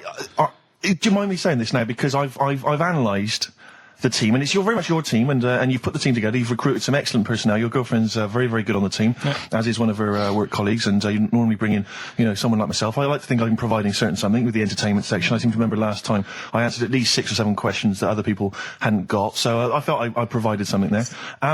Karl, I rather like John Harvey Jones, who used to be called in to sort of troubleshoot companies. I see why you are not winning ever, and it's a rather pricey contest, isn't it? It costs a tenner to enter per person, and unless you get in the top 3, you're not going to get to see your money back. No. So I think you're going to maybe need to step down from the team, because Karl, I am not sure. You consider yourself a kind of player manager, but frankly, I'm not sure you're providing enough. Right. See, this is funny, because as bad as I imagine you are, I don't think Steve would make it into my team, so he's getting a bit cocky here. I want to know what your opinion of him, because he's told me he's great on it. Well, you bang out of order, first of all. Okay. Do you have a good night when you're with us? I tell you what, I wish I'd lost a tenner every time I've come down. That would have improved it. You point out there about the football analogy. Mm-hmm. Alex Ferguson, when did he score a goal? Right. He doesn't. He tells the others how to do it. Right? That's he my doesn't role. take up one of the 11, though, does he? No, exactly. It's not like you can only field 10. Because we only got 10 again. I want to be in the 11. Exactly. He's not running around in midfield, falling over. Yeah, shouting, "Oh, what have I told you?" Yeah. No. Right. I'll admit. And there's a limit of 5 players. We should explain that. That's the point. Yeah, there's only 5 players on the team. But it was pretty tricky on Tuesday, though, wasn't it? It was one of the tougher... Tell everyone the one question you got right. Something about... Well, tell us the answer. The 2 words you had to say to get the answer. Danny Minogue. Danny Minogue. That was what you provided, Danny Minogue. Is this valuable? Well, no, not really, because there was at least 2 of us who also knew the answer. Oh, well, we gave him. No, exactly. We gave it to Karl. We massaged his ego. Oh, but I just feel Karl. Do you know what? I feel a bit bad now, because I just sort of had a crushed face. Then. Can I just tell you right now? He just can't believe this. Can I just tell you right now? I think the problem is this. I think there's that precious 5th position that is not being filled at the moment, I think, consistently enough by a decent player, right? You've got a solid team. I'm thinking if you want to remain on the team, you are going to have to pull your finger out and find a 5th member that is going to provide, and I'll tell you where the weaknesses are. I can tell you right now, mate. The weaknesses are natural history and science. Something which Ricky Gervais is scoring on week in, week out on his team. There was a few. Now, if he was available for a transfer, we could be fine. But we've got to find someone to fill in that space. Otherwise, I'm either going to quit, or you're going to have to step down. Because I don't think I can be on a team where there is these obvious deficiencies. There are visible deficiencies. And, the £10. That's £10. I'm not made of money. That's once a month. I've seen him depressed for 2 hours when he lost £20 at a casino after 5 hours playing. Don't bring that back. Don't bring up that again. That story. He doesn't like wasting money, Karl. You know that. What do you think? What's the solution? We've got to think proactively now. We've got to sort this out. See, there's always other things going on in my mind when I'm in that pub quiz. For me, it's just a little bit of fun. Sure. It's a night out. Do you know what I mean? Suzanne enjoys it. Yeah. It's a bit of a get-together. We have a chat beforehand. Yeah. We have a bit of fun. Yeah. But there was other things on my mind. Karl, I could do that here. I don't have to lose a tenner. Wait, what were you thinking during the quiz then, when the questions were coming out? What were you thinking of? Well, what it was, right, just before the quiz started, I had to go to the toilet, right? Because the rule is, right, people who don't go to it, once it starts, phones off, no more toilet. They take it dead serious, don't they, right? Yeah. So I went to the toilet. Now, I'm not being out of order here, it just got me thinking, right? I went to the toilet. The gay fella in there, right? There was a gay fella in there? Gay fella in the toilet. Now, how could you tell? How did you know? Just typical, everything about it, right? Everything about it, right, yeah. Oh. What, large handlebar moustache, leather cap. Butt plugs, amyl nitrate. Could I just say that these views do not reflect the views of the management of XFM or me and Steve. Or most of the people in this country. Go on, Karl. What's your problem? Yeah, but this is what I'm worried about, really. But this is why I only got Danny Minogue right. Right? Because this was floating around my mind. Went to the toilet. Big gay icon, now, isn't she? Go into the toilet. They have like men's cubicle and they have women's cubicle. Yeah. Now, without sounding out of order, is it wrong for me to think gay men should have their own little cubicle? Go in. They should have their own... Well, not cubicle. You mean an actual toilet, I suppose. When I was at the urinal, normally, there's a fella there and then you go, all right. And there's no pressure. But I couldn't go. I was thinking, should I wait? If I go into the toilet, it'll look obvious. Yeah. I had loads of pressure, and But this was what were going you on. worried about? Sorry. What were you concerned about? Viewers. I'm so Well, sorry. it's like, right, listen, when I was a kid, right, and it's all right for you to go into women's toilets when you're a kid. It's like, oh, it's a bit cute, right? As long as you're not, like, over 15 or something, right? Right. But when I was a kid, I went into a toilet, and women, when they use their little cubicles, they don't shut the door. Some of them just sit down on the toilet, right? And you see everything. And, no, seriously, that's probably one of the first times I saw, like, a woman. Yeah. That, right, and my Auntie Nora when she was staying over. What happened with your Auntie Nora? She was, she's into wearing caftans. Into wearing what? You know, caftans. Oh, yeah. What are caftans? Big, bellowy sort of dresses. Right. And, yeah, I used to sit on the floor at home in front of the telly. Sure. She was on the chair behind. Yeah. She did a bit of a sort of a Sharon Stone scene. Oh, God. Yeah. Did you see it? There was no underwear. No. What age were you? What was it like? What age were It you? was like a ripped tennis ball. So. What? Right, we're off air. We're off air. Either that or put us in for the Sonys. Iced tea. That's how I'm living. Bit of old school hip hop. Where's our tea? All right. Good point, yeah. Go make me a cup of coffee or something. Well, before you do that, can I just qualify something? I'm a little bit concerned about your toilet discussion. What exactly is your point again? I was just a bit bemused. You see, it's a tricky one. All I'm saying is, right, there I was at the pub quiz. I go to the toilet, not thinking about anything. I try to go, right? There's a little gay fella next to me. I love this little gay fella. Now, the weird thing is, there's nothing stopping him having a little glance, right? Because he's allowed in the fella's toilet. Yeah. Now, I'm not allowed to go into the woman's toilet and have a little look round. Right. So all I'm saying is, should they have another toilet area? What, for gay people? Yeah. And so this would be gay men and lesbians? Is that going to complicate things? Well, I mean, I can only assume. I mean, to what point? I'll ask you a question, right? If you're intimidated, that's a shame. But you know, most gay men aren't looking at your knob. You know that. What do you mean? I can only say that 99.9% of gay men who use a urinal standing next to what they assume is a heterosexual man aren't looking at his knob. And what they're doing then? They're emptying their bladder. No, but the thing is, I can't talk. you're politics for Carl. saying like, you know, about would you have one toilet for lesbian women and gay fellas, right? What does that mean? Would it be mixed? Would it just be? Well, would it have a man on one? That's heterosexual man. But one little picture of a woman, there, and then what? What would the little icon be? A man and a woman? A man and a woman. Just having a chat? Yeah. In pink and dot But lines. you couldn't mix them because then what would happen is you'd get people who are going, oh, I'll play up to this a bit, What, pretend to be gay? and yeah, you know, sort of grow a moustache and shave their head. And pretend to be a lesbian. Right. Yeah. So, I see. So, you know, people pretending to be gay so they could go in and have a look at the lesbians. Yeah. Right. So that would mean that we need 4 cubicles now, would we? Yeah, no, this is fine. 4 cubicles. So every pub How now... many toilets do we need at Every the pub's moment? now got 4 toilets. Oh, Carl, bisexuals. Yeah. Now, interesting. Bisexuals. How many toilets do we need now? Call the council. Will you use any? Huh? No. No, because they're interested in everything, aren't they? Because the little bisexual fella will be looking at your knob. Right. With them, Yeah. what you do, you just have a door. You open it, and there's one urinal there, so you can't get a queue.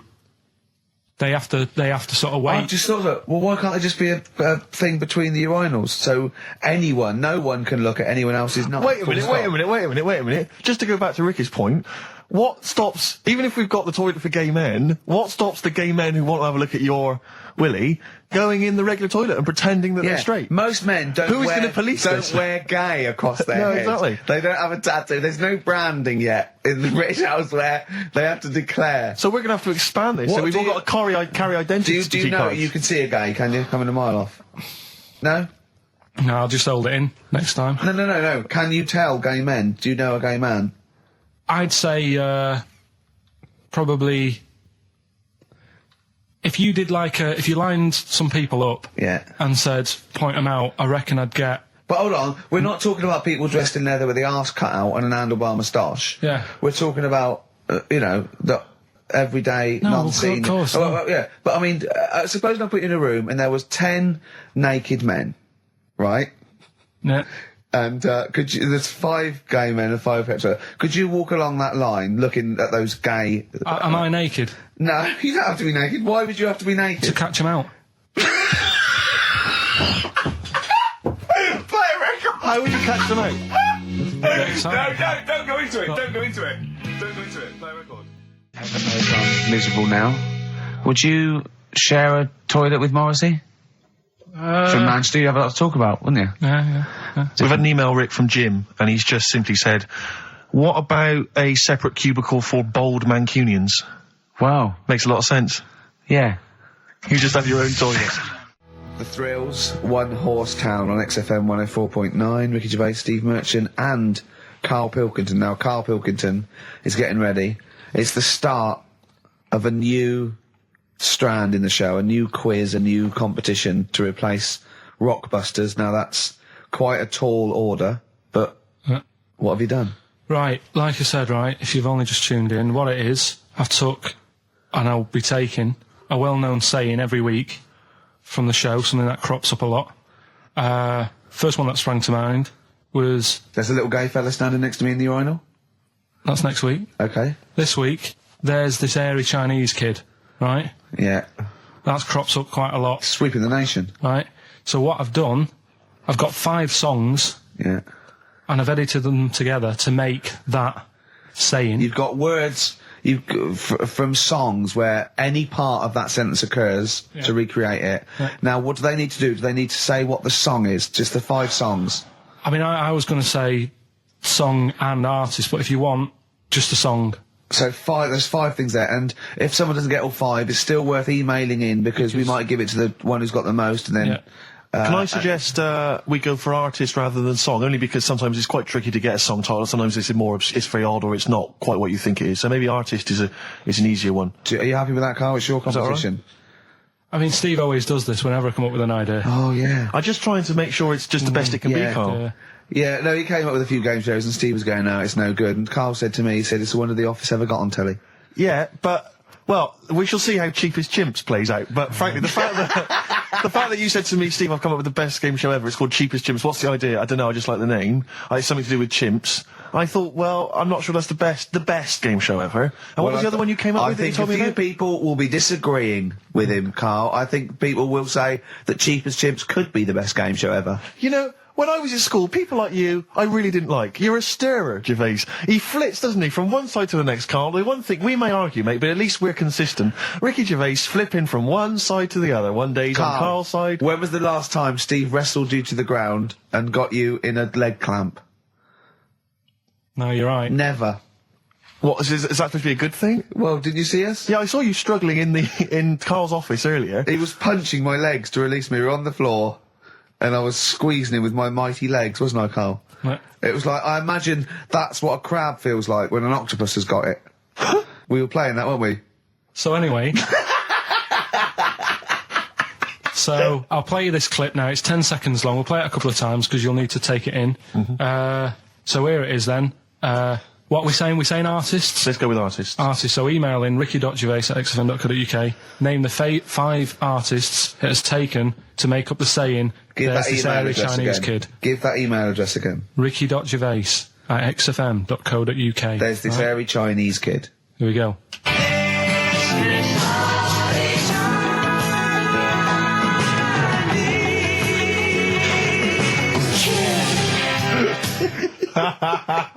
Play it again. Play it again. Here we go.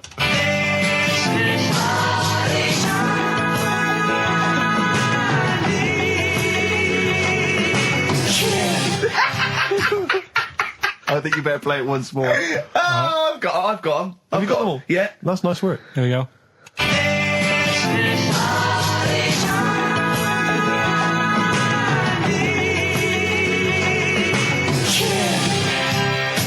I can just remind you now that the prizes include a Red Dwarf DVD, Marion and Jeff, the first series of that on VHS, a Live Forever Britpop CD, and also the very best of Led Zeppelin. Let's play one of those actually while we're here. Brilliant rock and roll. One of the prizes on Carl's competition this week is the very best of Led Zeppelin. That's obviously rock and roll. We've also got a Live Forever Britpop CD, Marion and Jeff, and Red Dwarf. And should we play it again? So people There's have got this another hairy chance? Chinese kid. Who are the artists? Here we go.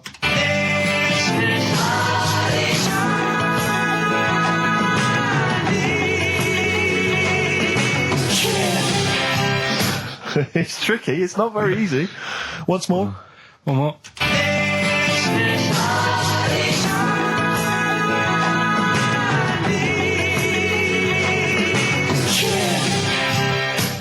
Well, there you go. Ricky.Gervais at xfm.co.uk. Those prizes can be yours. I, at the quiz, also discovered, of course, and I don't know, I'm just intrigued to know, Carl, I'm just intrigued to know. It was your girlfriend's birthday, wasn't it? Earlier in the week? Or last week? On Monday, yeah. And, I mean, obviously it was a triumph with the stuff you got her for Christmas. The condoms. The box of condoms. Box set of condoms. Oh, yeah. not just the singles, the whole set. Yeah, a complete collection. Brilliant. So what did you go for this What did time? you get her? Yeah, but No, but it's her birthday. How long have you been together? about 9 years. Okay, so, God, it must cost you so much. I know, but it starts getting tricky, doesn't it? Because I spoiled her a lot in the first few years. Yeah. So then you Here's start... a packet of rubber bands. Enjoy them. Oh. Well, it's what she wanted. I mean, you're making out as if... No, everyone wants paper clips. Come on, what did you get her? Got her a new pair of gloves. Right. All right, well. And? What, nice leather ones from Selfridges or Harrods or something? They were good ones, the sort she likes, so... They weren't... Well, they weren't the little woolen ones that she had. Yeah. I thought that was a joke when she said he got me these, because I laughed. No, but I know that's... The one she did have, When they said it's his birthday, right, it was her birthday Monday, and me and Steve wanted to get her, and she went, he got me these, because she had those little woolen gloves on. I laughed, because I thought she was joking, Carl. That's what she wanted. I've told you before about buying presents. Did those gloves have your name sewn in them? And a piece of string that ran over the back of your duffel coat? You know, I've never been into getting presents and that. I had the problem at that Christmas one, that time with the Victoria Plum. Yeah, we'd hate that. We'd hate to bring that back. We've done that. Because you talked about the book, because it's kind of to do with your dad, isn't it? He's a very bad gift buyer, was that the problem? Well, yeah, my dad just wouldn't bother. It was my mum who sort of made an effort, and she sort of worked out half of what I wanted, then she left it to me dad to get it off someone, see if he could get one cheap or whatever. I love the fact that usually people talk about, like, drinking heavily or violent abuse, right? Yeah. But here's what he's been left with and scarred with from parents is bad gift buying. Yeah, and that's the not so Victoria bad, Plum is it? incident. In the greater scheme of things in the world, Yeah, but- that's not a bad thing to have, is it? Right, there was this, this is what it's like about getting presents and stuff, right? With my mum and dad. Go on. My mate, Colin, right? Colin Makin? No, Colin Bailey. Oh, right? yeah. He had a little Sinclair Spectrum, right? Yeah. Computer, Yeah. which was like the thing to have at that time, right? yeah. Used to always go round to his house.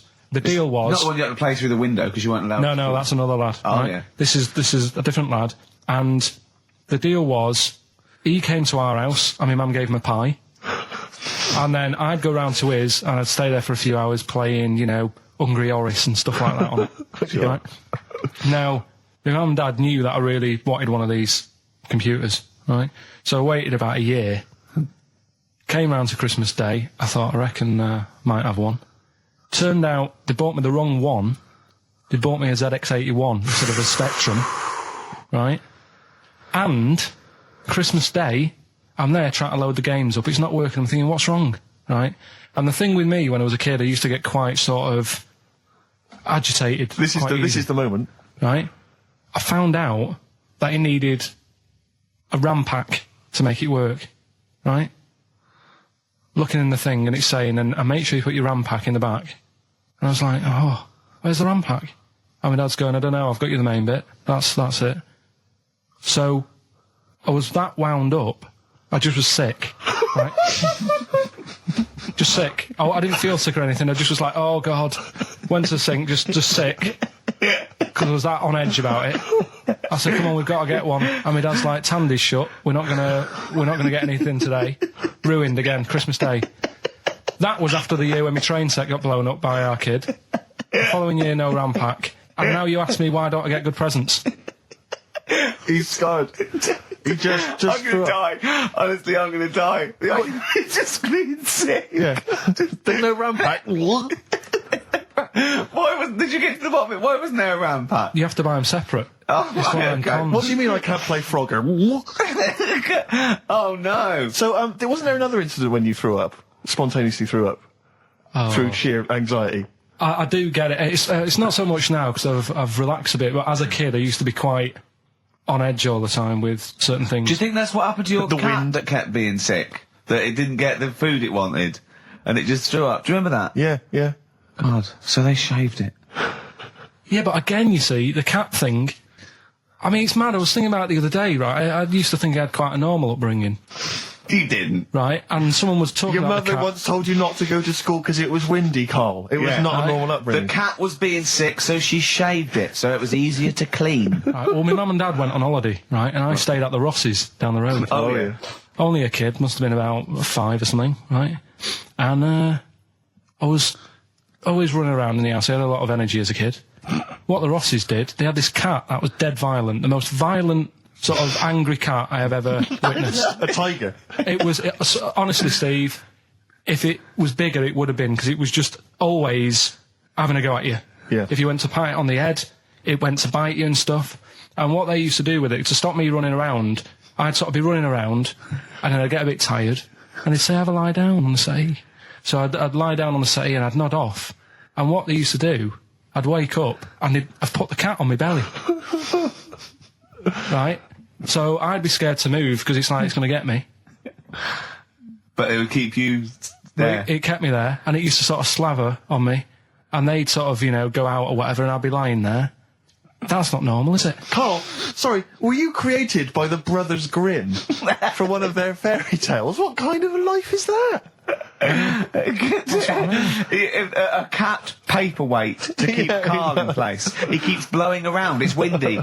We'll have to weigh him down. Be careful. Your mum probably told him that it's a windy day. You got to get something heavy on him. Otherwise, he just gets blown into the road. God. Bless him. Carl, let's just hear your thing once more. Give One people more a time. final chance. All right, here we go.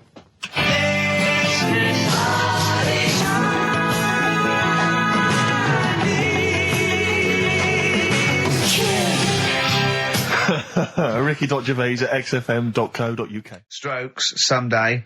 Do email in if you've got any of these, because most people have only got 3 out of the 5. Only one person's got 4, and they haven't got the second bit, the this of there's this airy Chinese kid. I reckon if you've got that, I realise that I've only got 4. I got that one wrong, so that's the one to get. All right? Ooh, those chili peppers are quite hot. Can't stop. XFM 104.9. I'm Ricky Gervais. With me, Steve Merchant and Karl Pilkington. All right. Carl, you know what the time is? Bong. Monkey news. Yeah. Right. Imagine if Trevor McDonald started like this. Yeah. There's been a lot of stuff going on that with monkeys. Oh, yeah? I was mentioning earlier how we're sort of making the feature grow a bit, right? So I'm thinking, I haven't told you, Steve, either. I've actually been asked to write a thing about monkeys. A poem? No, for a magazine called something Apes. Right. They want me to do like a column, 500 words about apes. About monkeys. Anything I want on monkeys. Anything. What are you going to write? Don't know. Think about it. Well, give him a typewriter. I come up with Shakespeare eventually. Yeah. You could write about that. Why didn't you write about that? The fact that you don't believe it. You don't believe that an infinite number of monkeys could type because he was Shakespeare. Because you reckon most of them hadn't read Shakespeare, so they wouldn't know some of the spellings. Exactly. It wouldn't happen. You idiot. Get on with it. All right. There's been a few things, but one that springs to mind is they found a load of monkeys somewhere. Right? This is brilliant. Yeah. I mean, imagine this if this was news. Yeah. Go on. Where? Somewhere. I think it was in 17th century?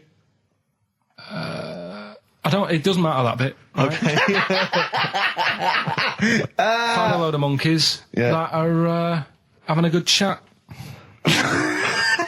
Go on. They're having a good chat. All right. What do They you found mean? monkeys that can talk. Yeah. They've worked out they've got about 534 different words that they're using to like have a chat about stuff. More than you. Yeah, what do they chat about then? Just, things that monkeys are worrying about. Just, where do you get that from? Who does your hair? You going out with her again, are you? Yeah. Oh, yeah. Have you seen that? Sorry, you can't just leave that. No. I'm just intrigued. I'm just intrigued to know what else. Is there any? No, Were I they- mean, that Were they was- discussing the humanity? Did you see that program on Channel 5? Yeah. He can walk upright. Yeah.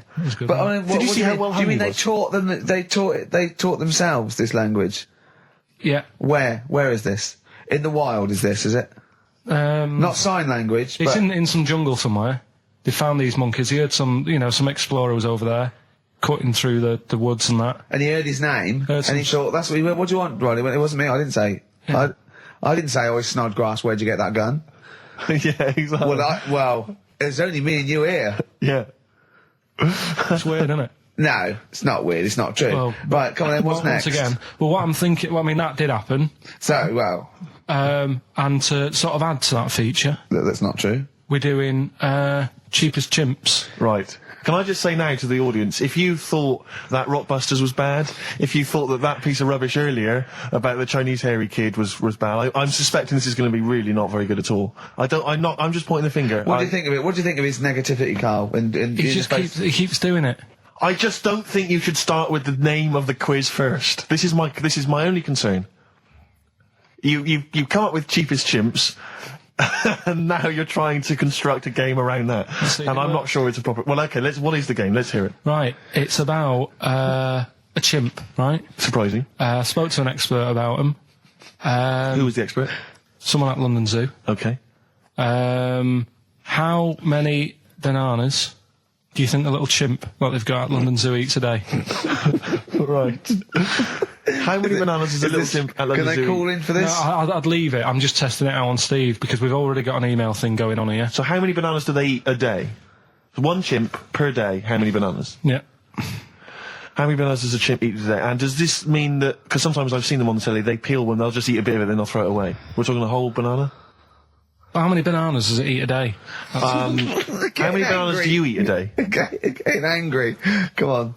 Well, I'll try and have two if I've got time, but I'm pretty busy. Well, I'll go swinging on your tyre. How many do you I reckon? think a tiny little monkey per day, over the course of a day, I reckon he probably eats 15 bananas. Right, Ricky, what are you going for? Little chimp at London Zoo. But hold on. But presumably they don't only feed it bananas. So Okay. so the question is. It's how many bananas does it eat? Come on, Yeah, but Rick. how many does it get given? It would eat 15 if it was given 15, but it might be given one slice of banana, 15 oranges, 200 potatoes, and some lettuce. How many bananas does it eat? Come on. Have a guess. 5? Yeah. Right. It's only one. Yeah, because it only gets given one. Cheapest chimps. What? So it's pretty cheap to have a chimp. Right. I'm on your side now, Steve. I don't understand what happened then. So at the end of it, you always shout cheap as chimps. Is that what? That's the quiz, is it? Oh, play a record. Wait, so is that it? Is that seriously Is it? that it? Was that the first instalment of Cheapest Chimps? Yeah. We'll have to see what the press say about this. And why does it only eat one banana? Because it only gets given one banana. I think that's all it wants. No. So you don't even know. You didn't even bother to No, ask him. it wouldn't just get given one banana and nothing else. It would get given banana and then lots of other stuff like apples, oranges, carrots. It would get given a balanced diet. Cigars. Yeah. So it's just how many do they give it at London Zoo? I look forward to playing this again. Who is he and what is he to you? We have not had any successful answers on your quiz, Carl. We've had people That's who've got what you get a when you maximum put of 4. a duck in a microwave. Yeah, yeah. Bill Withers. Nice. All right. Cheers. So I'm not talking about cheapest chimps. That's safe. That's going to run and run. Yeah, that is going to run and run. That's really got legs. I'm going to check the press Monday. I can only assume it's a triumph. Exactly, another Pilkington triumph. Yeah. I'm going to give the prize, if you don't mind, Carl, to Karen and Jeff Gillian, because they were the only couple that got the second answer, which was very, very But they tricky. got 4 today. But they only got 4 But right. 4 is the top answer, so should we give the So answers play it, now? Carl, and then tell us who each one is. Right.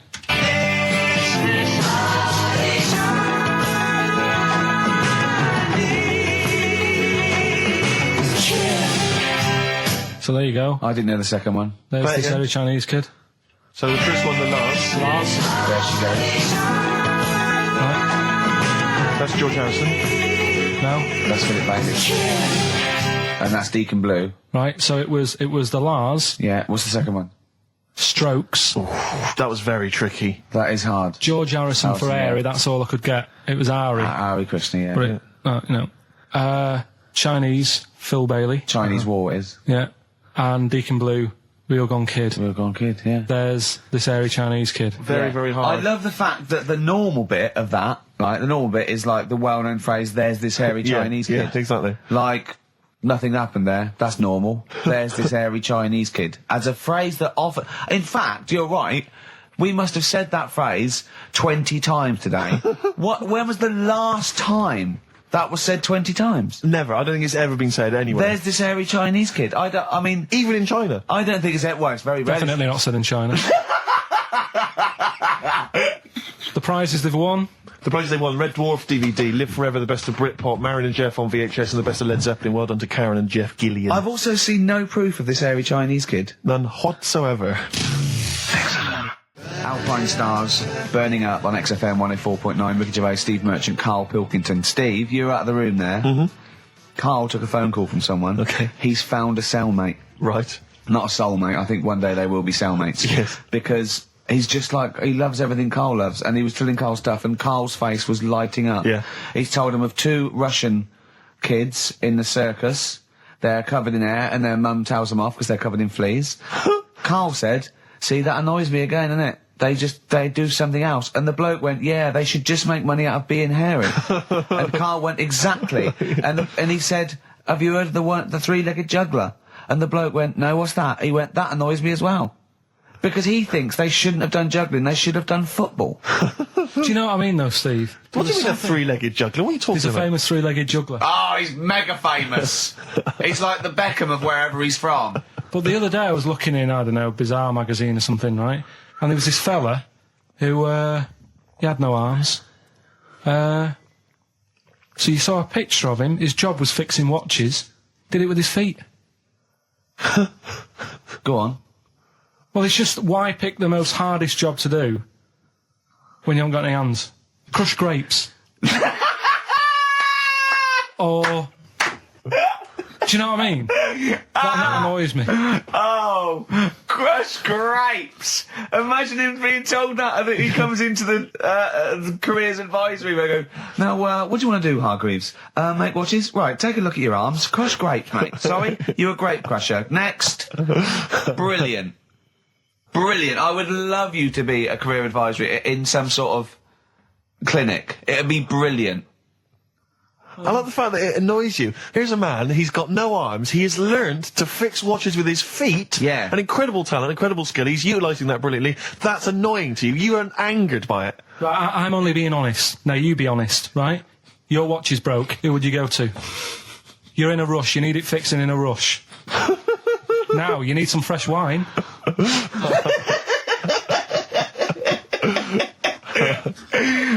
Be honest. Oh, you're amazing. But what's this thing that you've been talking about, this video? Freaks, right. It was a thing that was banned for like 50 years. I think it's been taken off again, but I don't know why, if it's just been deleted, right? It's a quest. If anyone out there has got a copy of Freaks on DVD or VHS, can Karl borrow it, please? I mean, I almost want to set up a camera to see him watching it. It's absolutely real. They used people in the circus of the time. I think it's the 20s or 30s of the Depression. And there's people, there's coneheads, there's a bearded lady, all genuine. There's a bloke they call the Human Slug who's got no arms and no legs, Karl. And he's just there, and he rolls a cigarette and lights it with his mouth. I think I've seen his brother, who isn't called the Human Slug, is called the Pillow. Right. How does he make a living? He, Does anyone want to meet Karl for money? Do you know what I mean? The annoying thing was, right, there was a picture of him. I was going to put it on I think I've seen his brother. on our website, we put things up like this, right? If you go to Ricky.Gervais at xfm.co.uk / What? You put things like that on my website? It's nothing to do with me. I want people to know that website is not kept or looked at by me. So, what have you put on there? There's a fella on there who's known as the Pillow. And he's, you see, I get a bit worried with things like this because we're not sort of having a go or anything. It's just things that Fascinate you. Yeah. And, yeah, it's a guy, it might be the same sort of thing. What's your one I called? bet you used to stare at people with goiters, didn't you, when you were little? In Tesco's. Well, just go to xfm.co.uk / Ricky, it is. What's the worst thing you've ever seen on, like, a human face? You know what it is, and What I is don't it? want to talk about it. I can't remember. Have you No. told me? Yeah. What is it? But go, It's not go the to, elephant lady Go that used to to- the, yeah. Is it the elephant lady? You talked about that, I know. Yeah, I don't want to talk about it again. Go to the website and see the human pillow. Why is he a human pillow? That's what annoyed me. I thought it was more of a draft excluder. Oh, that breaks all kinds of rules. Buzzcocks, harmony in the head. Now, things are flying here at XFM. People have called in. There is a video of Freaks on the way. Carl's going to see that within the week. That's exciting. That is exciting for me. Do you know what I mean? About our education of Karl. We started off trying to teach him about science and history, and now we just find out he likes pictures of hairy Chinese kids and Who women. doesn't? Who doesn't? No, true. You've got a theory about pictures of freaks, haven't you? You see, you always bring things up that I don't want to talk about because I'm really worried that people, if you've just tuned in for the first time, it's the first time you hear it, and we're talking about hairy Chinese kids. Yeah. Talking about the human worm. Carl, listen. People don't think that you're taking the piss out of those people. They lump you in with them. Do you know what I mean? They think that you're a freak of nature. So you can say anything you want. Do you know what I mean? Because it's honest, it's from the heart, it's genuine. So don't worry about that. Yeah, but Suzanne was saying last night that I've got a heart of stone or whatever it is. Why? Because I wasn't crying at Comic Relief. And all I always used to say to her, get out, Elephant Man. Let me watch that for 30 minutes. I'll be crying my heart out. Why? Why do you care about that but not... Because it's that is more real, isn't it, right? Think of John Merrick. Sorry. What, the film starring John Hurt is more real than footage of starving people in Africa? No, but what I'm saying is, think about... See, this is why I didn't want to bring it up, because people are going to just say... Well, you're allowed to cry at what you like. People can't have you for not but crying at someone and crying at someone else. Imagine that, like, if you've seen the film, you know, his head's all, you know, messed up and that. Yeah. He's getting picked on all the time. Yeah. By It's Michael Elphick, I remember. Yeah. It's just really, really sad. Whereas, you know, we're trying to help But out you give him a bun and people. he forgets it. Do you know what I mean, though? He never forgets, Rick.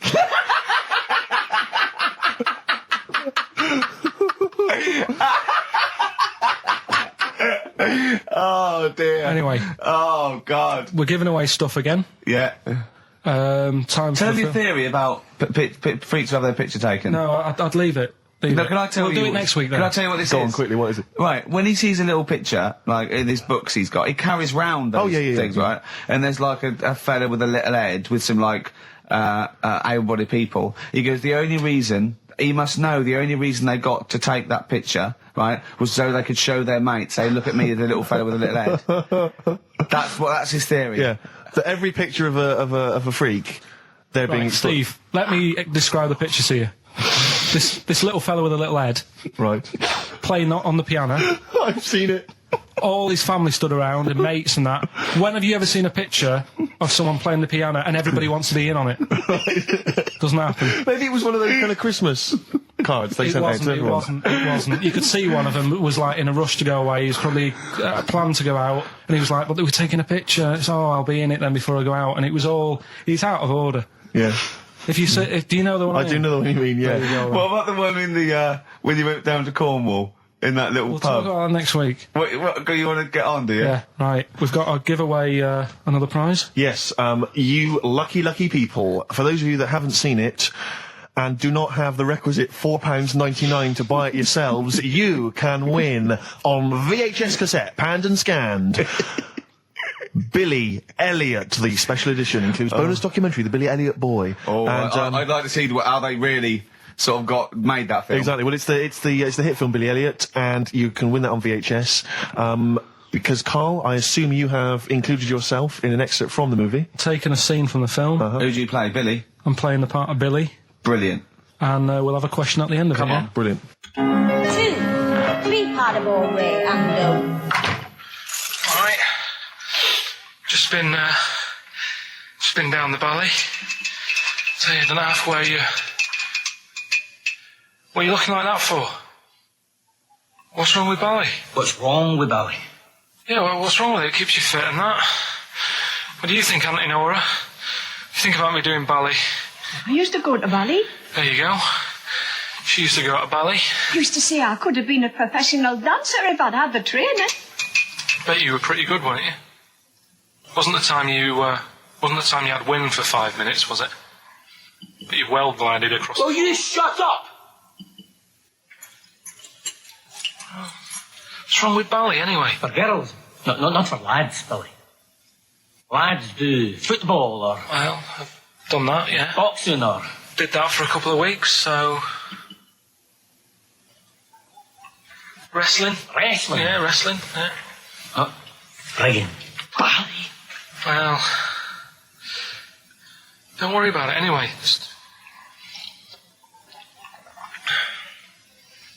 Is it alright if my mate Wayne stays over tonight? He just wants to sleep over. He's just coming over to... Wayne, sleep? Yeah, he just stays over. I'm not gay or anything, he's just... I don't fancy him, I'm not... Yes, you do. I don't... Yes, you bloody well do. What, just because I want my mate Wayne to sleep over and I've started doing ballet, that turns me into a gay man, does it?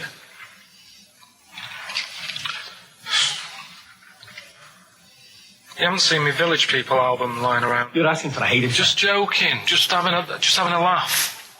Just didn't mean... I've had enough in here, I'm going out. No, from now on, you stay here. You look after your nana. Got it? Yeah. Good. Alright. Well, there it is. What's the question? Powerful. I'd like to know what was the name of the actor that Carl was taking the role of. Does that make sense? That's not Yeah. grammatically quite right, but Well, anyway, that's yeah. fine. Who was the young lad that Carl was taking the place of there? Name of the actor, not the character. And just email in ricky.gervais at xfm.co.uk. You can win yourself. You gotta be fast. You can win yourself a VHS edition of Billy Elliot worth £4.99 price. I'm going to leave the sticker on, which has actually got the price on. Brilliant. I'll leave that on so you know just what you've got in you. Foo Fighters. No, it's not. Yes, it is. Feeder. Feeder. Yeah. I don't know what I'm doing now. Why have we got to stop? Sorry, we just had an argument then. Why have we got to stop at 5-2?